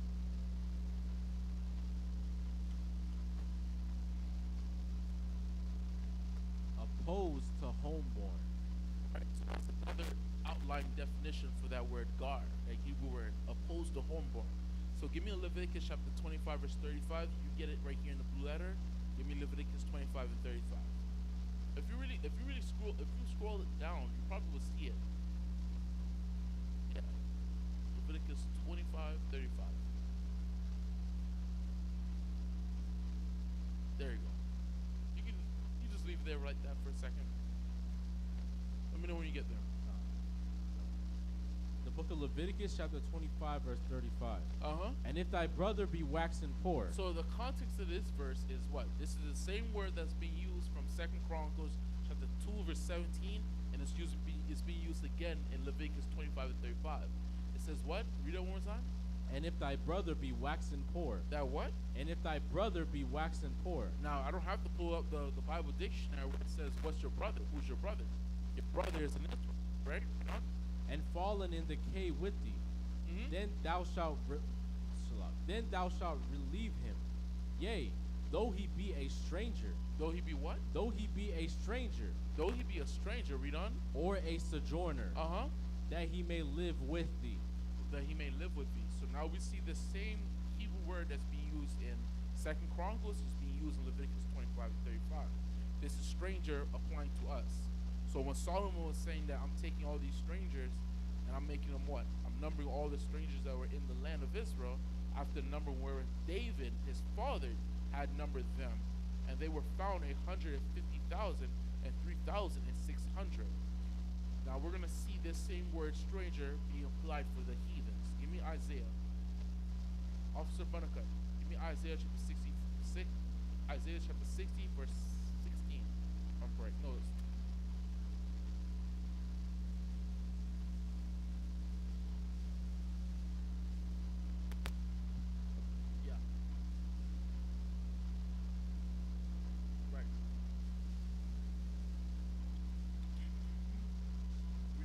book of Isaiah, chapter 60, verse 10. Uh-huh. And the sons of strangers. What it say? And the sons of strangers. This can't be Israelites. We know the prophecy is what? Salakia. It's 60 and 10. My bad. I made a mistake. Read that one more time. And the sons of strangers shall build up thy walls. So we know according to the prophecy, it's the heathens are going to build up our walls in our cities because they're the ones who destroyed. So now when we see it's saying strangers again, but we know it's not Israelites because what? What's the Greek word there? What is it? Yeah, it's the Hebrew word nakar. Scroll down. Go ahead and read it. Foreign, alien, foreignness, that which is foreign. Now go down to Strong's definition. Now read that. A foreigner or abstractly heathendom. What is it? Abstractly heathendom. Heathendom of the heathens. Now this word right here for strangers is being strictly applied to the heathen. And we can also see this on principle in Israel. The fact that the word stranger is being applied to Israel and it's a separate word for the heathens is because one, when we go into the law, we see certain laws where it says you can take in the stranger, don't oppress your stranger, don't do this, that, and the fourth, but it's talking about our people, right? Because a lot of times when we live outside the land, we're being isolated from our people. We treat each other like we're... Like what? I can't hear you. Strangers. We treat each other like we're strangers.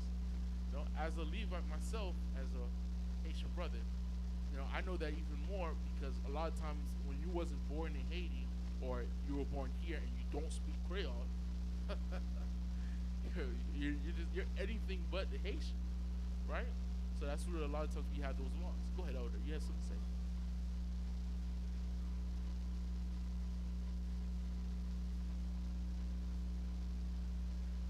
Right. Right.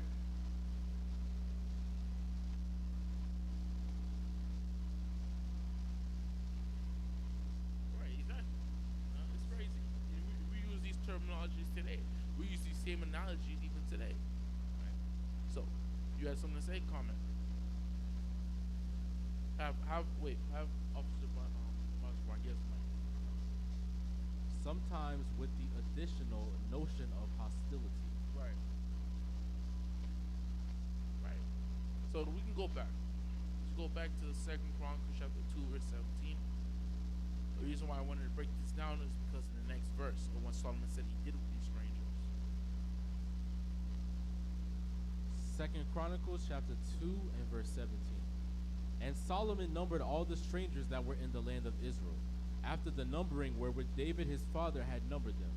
And they were found in 150,000 and 3,600. And he set 70,000 of them to be bearers of burdens, and 70,000 to be hewers in the mountain. So he took them and put them to labor and work, right? Read on. And 3,600 overseers to set the people a work. So this is all Israel. He's setting all Israel to be able to labor over the temple. This is a temple for our God, right? Read on. Chapter 3. Mm-hmm. Then Solomon began to build the house of the Most High at Jerusalem in Mount Moriah, where the Most High appeared unto David his father, in the place that David had prepared in the threshing floor of Ornan the Jebusite. So, Officer Banakat, what's going on here? Nobody can hear you, Art.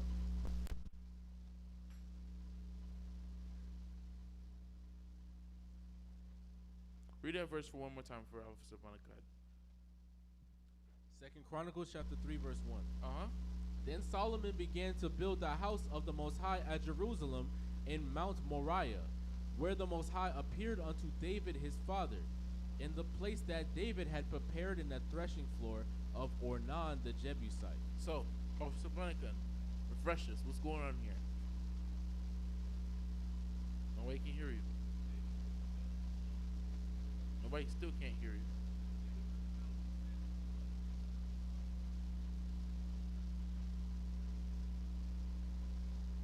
That's what's going on in verse 1. Read verse 1. Read verse 1 one more time, and I'll explain. Then Solomon began to build the house of the Most High at Jerusalem in Mount Moriah, where the Most High appeared unto David his father, in the place that David had prepared in the threshing floor. What? In the threshing floor. A what? In the threshing floor. The threshing floor. Read on. Of Ornan the Jebusite. Ornan the Jebusite. And what's going on here? This is the same instance right after David numbered the children of Israel, and the Lord gave David 3 choices. You can either be chased by your enemy, or you can either get a sickness, or you can be delivered into my hands, right? And right after the sickness, it killed 70,000 men from Beersheba all the way to Dan. And when that happened, David saw the angel of the Lord smiting the children of Israel, and he was levitating right over this specific land, a little spot. And when David saw that, the angel said, the Lord tells me to tell you, go get an altar and build it right here in this spot. And that's where the Lord told Solomon before his deathbed. He said, this is where you got to build the temple. So this is the reason why it's refreshing our mind right here in this verse. Read verse 2. Verse 2. And he began to build in the 2nd day of the 2nd month, in the 4th year of his reign. Now these are the things wherein... So like, we had a whole class on this. We had a whole class breaking down the Hebrew months, all the Hebrew months, and one after another here at Eli Zion, right? So I remember telling you that if you could remember December 25th, that is Christmas, you could remember the month that Solomon started building Israel. You can remember the name of the month.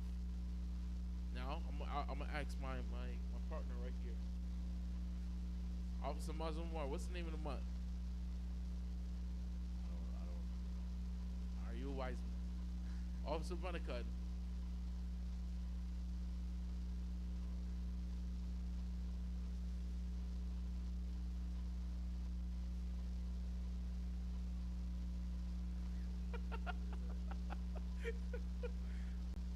Seduction skills.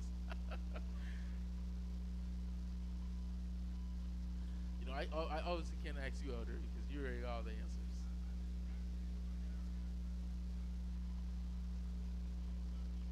Right.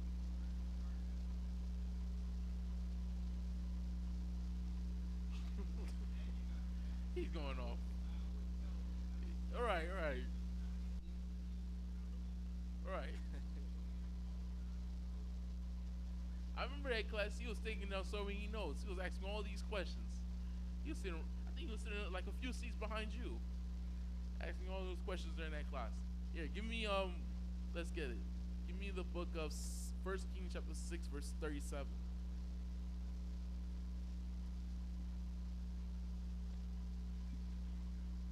Come on.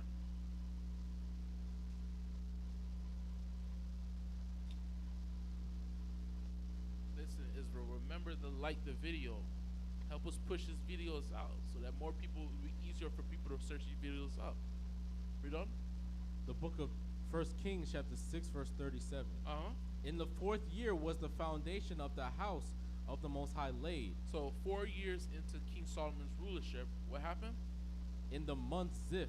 The month of what? In the month Ziph. The month of Ziph. The second month, which is right after the month of Abib. Right? So now we understand the month of Ziph. So now when you go right after Passover, right after the month of Abib, you got to start thinking, this is the month Solomon built the temple. Start thinking about that. Don't think about no April Fools that's coming around the corner. Right.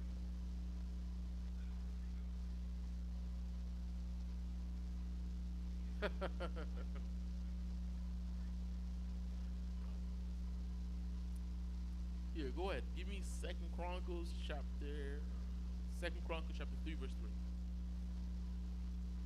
3. 2 Chronicles chapter 3 verse 3. Now these are the things wherein Solomon was instructed for the building of the house of the Most High.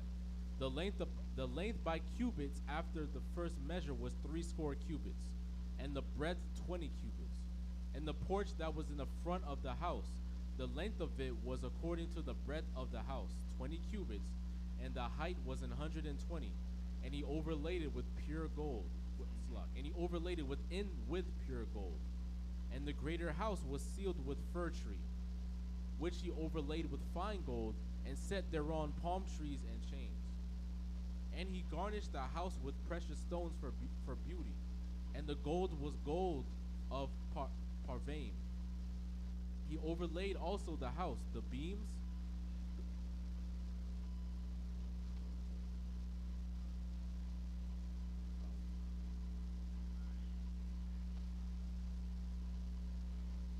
No, you good, Elder. And he garnished the house with precious stones for beauty, and the gold was gold of Parvim. He overlaid also the house, the beams, the posts, and the walls thereof, and the doors thereof, with gold, and graved cherubims on the walls. And he made the most holy house, the length whereof was according to the breadth of the house, 20 cubits, and the breadth thereof 20 cubits. And he overlaid it with fine gold, amounting to 600 talents. And the weight of the nails was 50 shekels of gold. And he overlaid the upper chambers with gold. And in the most holy house he made 2 cherubims of image work, and overlaid them with gold. And the wings of the cherubims were 20 cubits long. One wing of the one cherub was 5 cubits, reaching to the wall of the house. And the other wing was likewise 5 cubits, reaching to the wing of the other cherub. And one wing of the other cherub was 5 cubits, reaching to the wall of the house. And the other wing was 5 cubits also, joining to the wing of the other cherub. The wings So of... in this room you have Shalom. Shalom. So in this very specific room in the most holy, you have these 2 statues of the cherubims. You have the one wing touching each other from right here at this point, and right under that point you have the Ark of the Covenant, and the other two wings are touching the walls. So you can imagine how big these wings were, right? Read on. Verse 13. The wings of these cherubim spread themselves forth 20 cubits, and they stood on their feet, and their faces were inward. And he made the veil of blue, and purple, and crimson, and fine linen, and wrought cherubims thereon. Also he made before the house 2 pillars of 30 and 5 cubits high, and the chapiter that was on the top of each of them was 5 cubits. And he made chains as in the oracle, and put them on the heads of the pillars, and made 100 pomegranates, and put them on the chains. And Here, Chief, not Chief, I want to say Chief. Officer Barnacle, give me some images of some pomegranates. You know, a lot of times, you know, brothers always think this is some Star of David or something like that, and that's just nonsense. Or you deal with other brothers who try to say this is a Star of Molech. That's nonsense. This image was, no, they don't. This image was literally everywhere in our culture, right? You have not only have the precept a lot of brothers go to with the the lily being the favorite flower. So now you understand at least the concept. Okay, we see this is the Lord's favorite flower. We can take this image and put it in our culture, right?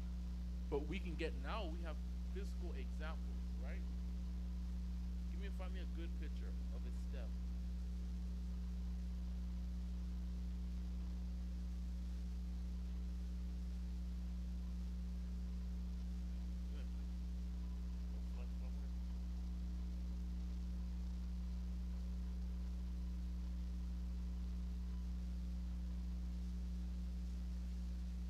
That's good right here.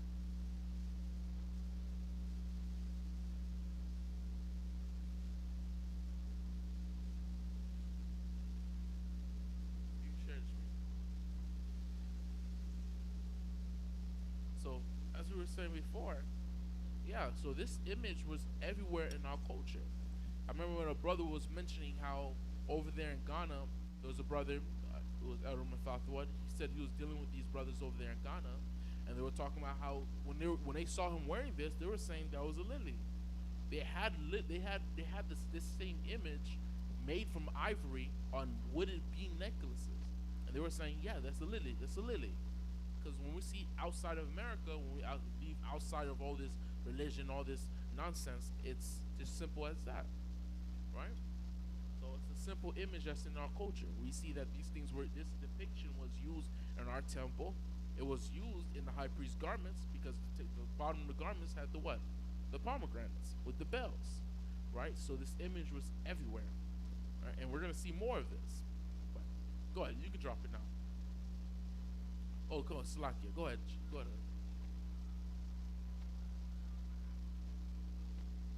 Khan.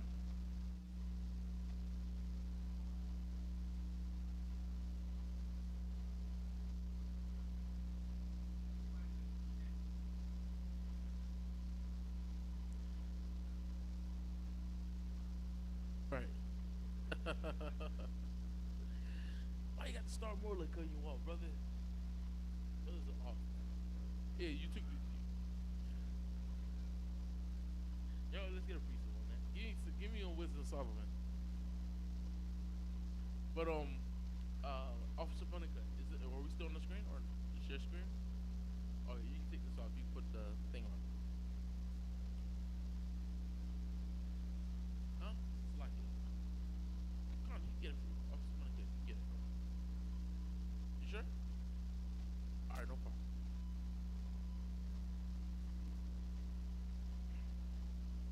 You mean the book of Sirach? You mean the book of Wisdom, Solomon, chapter 13, verse 1? I thought I told you it's like I probably just said Wisdom, Solomon.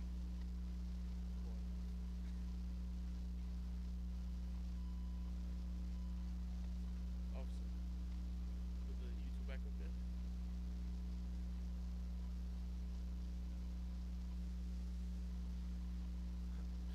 Go ahead. The book of Wisdom of Solomon, chapter 13 and verse 1. Surely vain are all men by nature, who are ignorant of the Most High, and could not out of the good things that are seen know him, know him that is. Neither by considering the works did they acknowledge the workmaster, but deemed either fire, or wind, or swift air, or the circle of the stars. What did it say? Or the circle of the stars. No, when I was in kindergarten, they told me that the star looked like this. What did it say? Or the circle of the stars. When you got to middle school, they started telling you that the stars were a ball of gas. That's what they told you when you got to middle school. But you know, you probably failed that test when you was there. Right? That's why you think that when you see this, you think you see a star. But even when a lot of you so-called, black and Hispanics, a lot of you who don't, properly study, don't gather with anybody, don't want to keep the commandments. That's fine. It's all right. But the thing is that even when you went to school, you went to the white man's college or your white man's high school or his middle school, he taught you that the stars were a ball of gas. He taught you that the sun was supposedly a star. So now when you look at the sun, does it look like this right here around my neck? It does not.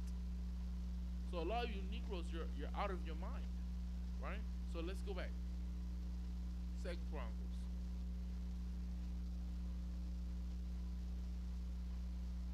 As we continue forward, we're going to continue to see more imagery of this symbol being all over our temples, being on our garments, being everywhere. Right? Read on. You left off at 17. You finished 16 already. Okay. 3 and 16. 17. The book of 2 Chronicles chapter 3 verse 17. And he reared up the pillars before the temple, one on the right hand and the other on the left, and called the name of that on the right hand Jachin. We called it what? Jachin. Called it Jachin. Read on. And the name of that on the left Boaz. He called it Boaz. So now when you go into these words here in the Hebrew, let's see what they are. Right? When you see Jachin or Yachan or Yakayan, it's he will establish. That's the Hebrew word for that name. The pillar means he will establish, and Boaz means a fleet. Now let's go to chapter 4. 2 Chronicles chapter 4 verse 1. Moreover, he made an altar of brass, 20 cubits the length thereof, and 20 cubits the breadth thereof, and 10 cubits the height thereof. Also he made a molten sea of 10 cubits from brim to brim, round in compass, and 5 cubits the height thereof. And the line of 30 cubits did compass it round about. And under it was the similitude of oxen, which did compass it round about. 10 in a cubit compassing the sea round about. Hear that picture up. Brazen sea. Search that image up. Keep going.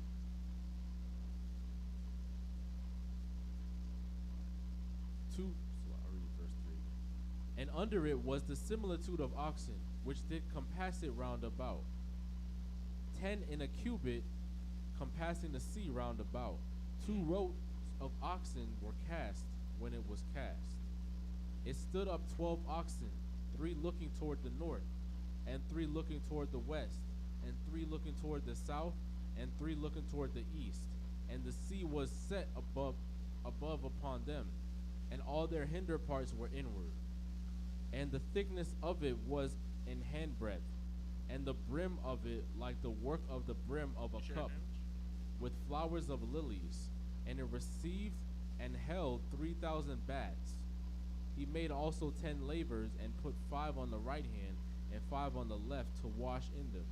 Such things as they offer for the burnt offering they washed in them. But the sea was for the priests to wash in. You sure it's already? So that's what the brazen sea was. You have 3 oxen facing north, south, west, and east. That's what the brazen seas was. Because within that whole pot that was in the middle of the oxen, within that was a whole bunch of water, basically. Right? Read on. You can stop sharing. Verse 7. Uh-huh. And he made 10 candlesticks of gold according to their form, and set them in the temple, 5 on the right hand and 5 on the left. He made also 10 tables, and placed them in the temple, 5 on the right side and 5 on the left. And he made 100 basins of gold. Furthermore, he made the court of the priests, and the great court, and doors for the court, and overlaid the doors of them with brass. And he set the sea on the right side of the east end, over against the south. And Hiram made the pots and shovels and the basins. And Hiram finished the work that he was to make for King Solomon for the house of the Most High. So Salaki, even when you read 2 Chronicles 4 and 5, it says, in the thickness of it and handbreadth, and the brim of it like the work of the brim of a cup. So this is talking about the whole pot that was in the middle of the brazen sea, between all the oxen, right? And then it talks about how it's like the shape of a cup with flowers of lilies, and it received and held 3,000 baths. That's how much pounds of water that was within the pot of the brazen sea. But the imagery that's around it was lilies. Once again, you see more of this imagery in our people's culture. Continue from where you left off. Verse 12. To wit, the two pillars and the pommels and the chapiters which were on the top of the two pillars, and the two wreaths to cover the two pommels of the chapiters which were on the top of the pillars, and 400 pomegranates on the two wreaths. What did it say? And 400 pomegranates on the two wreaths. Again, read on. 2 rows of pomegranates on each wreath, to cover the two pommels of the chapiters which were upon the pillars. He made also bases, and lavers made he upon the bases. 1 sea and 12 oxen under it. The pots also, and the shovels, and the flesh hooks, and all their instruments, did Hiram his father made to King Solomon for the house of the Most High of bright brass. In the plain of Jordan did the king cast them, in the clay ground between Succoth and Zerdathah. Thus Solomon made all these vessels in great abundance, for the weight of the brass could not be found out. And Solomon made all the vessels that were for the house of the Most High, the golden altar also, and the tables whereon the shewbread was set. Moreover, the candlesticks with their lamps, that they should burn after the manner of before the oracle, of pure gold. And the flowers, and the lamps, and the tongs made he of gold, and that perfect gold. And the snuffers, and the basins, and the spoons, and the censers of pure gold. And the entry of the house, the inner doors thereof, for the most holy place. And the doors of the house of the temple were of gold. Right, you done? Chapter 5. Thus all the work that Solomon made for the house of the Most High was finished. What was it? Was finished. It was finished. Read on. And Solomon brought it in all the things that David his father had dedicated, and the silver and the gold and all the instruments, put he among the treasures of the house of the Most High. Read First Kings chapter 6 verse 38. So now we've seen, because when you read the time, when you go into the time frame and how long it took for Solomon to finish this, he started this in the 4th year of his rulership. It took about 7 years for this thing to be finished. So it started in the month of the year and it ended in what time? What month? The book of 1 Kings chapter 6 and verse 38. And in the 11th year, in the month Bul, which is the 8th month, was the house finished throughout all the parts thereof. So in the 8th month of the year, this is when the temple was finally finished. But yeah, 8th month of the year, this is when finally the temple is finished, the month of Bul, right? So now, if you're able to all these wicked and disgusting celebrations here in Babylon in America, then you can remember when the temple is finished. You can remember when the temple is being built, right? You finish the first verse? You already finished the first verse in 2 Chronicles 5:1? So I want to say Hashem. I want to say by Shem, Amasiak Yahushai, the water from Yad, Aman. I want to give a hand to the Most High.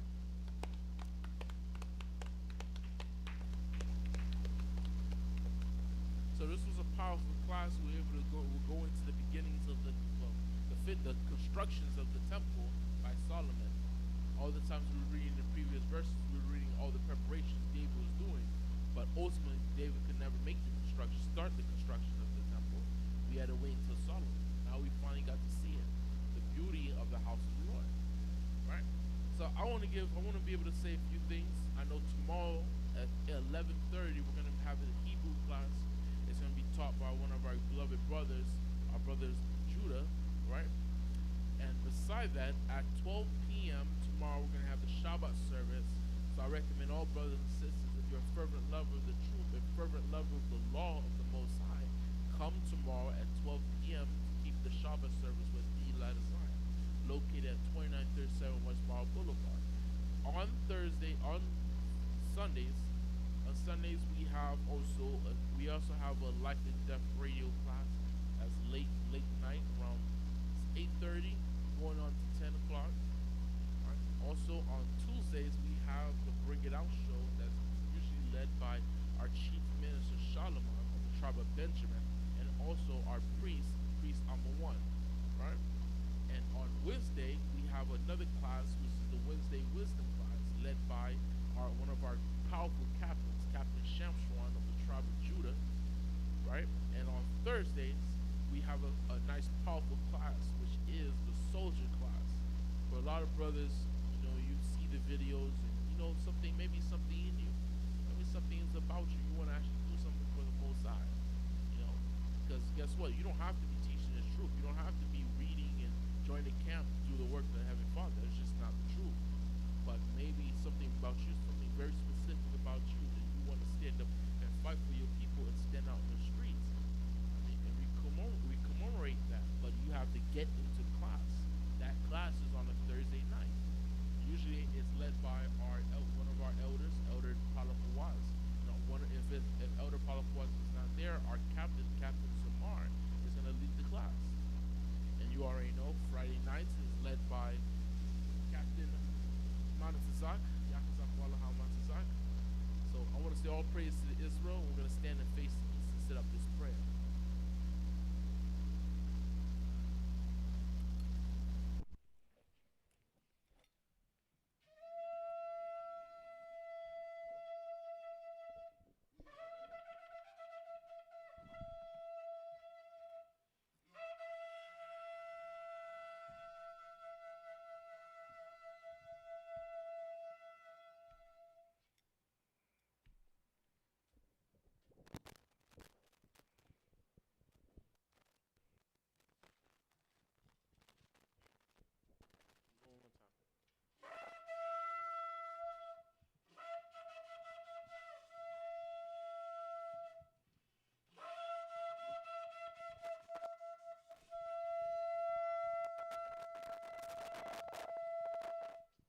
Hallelujah.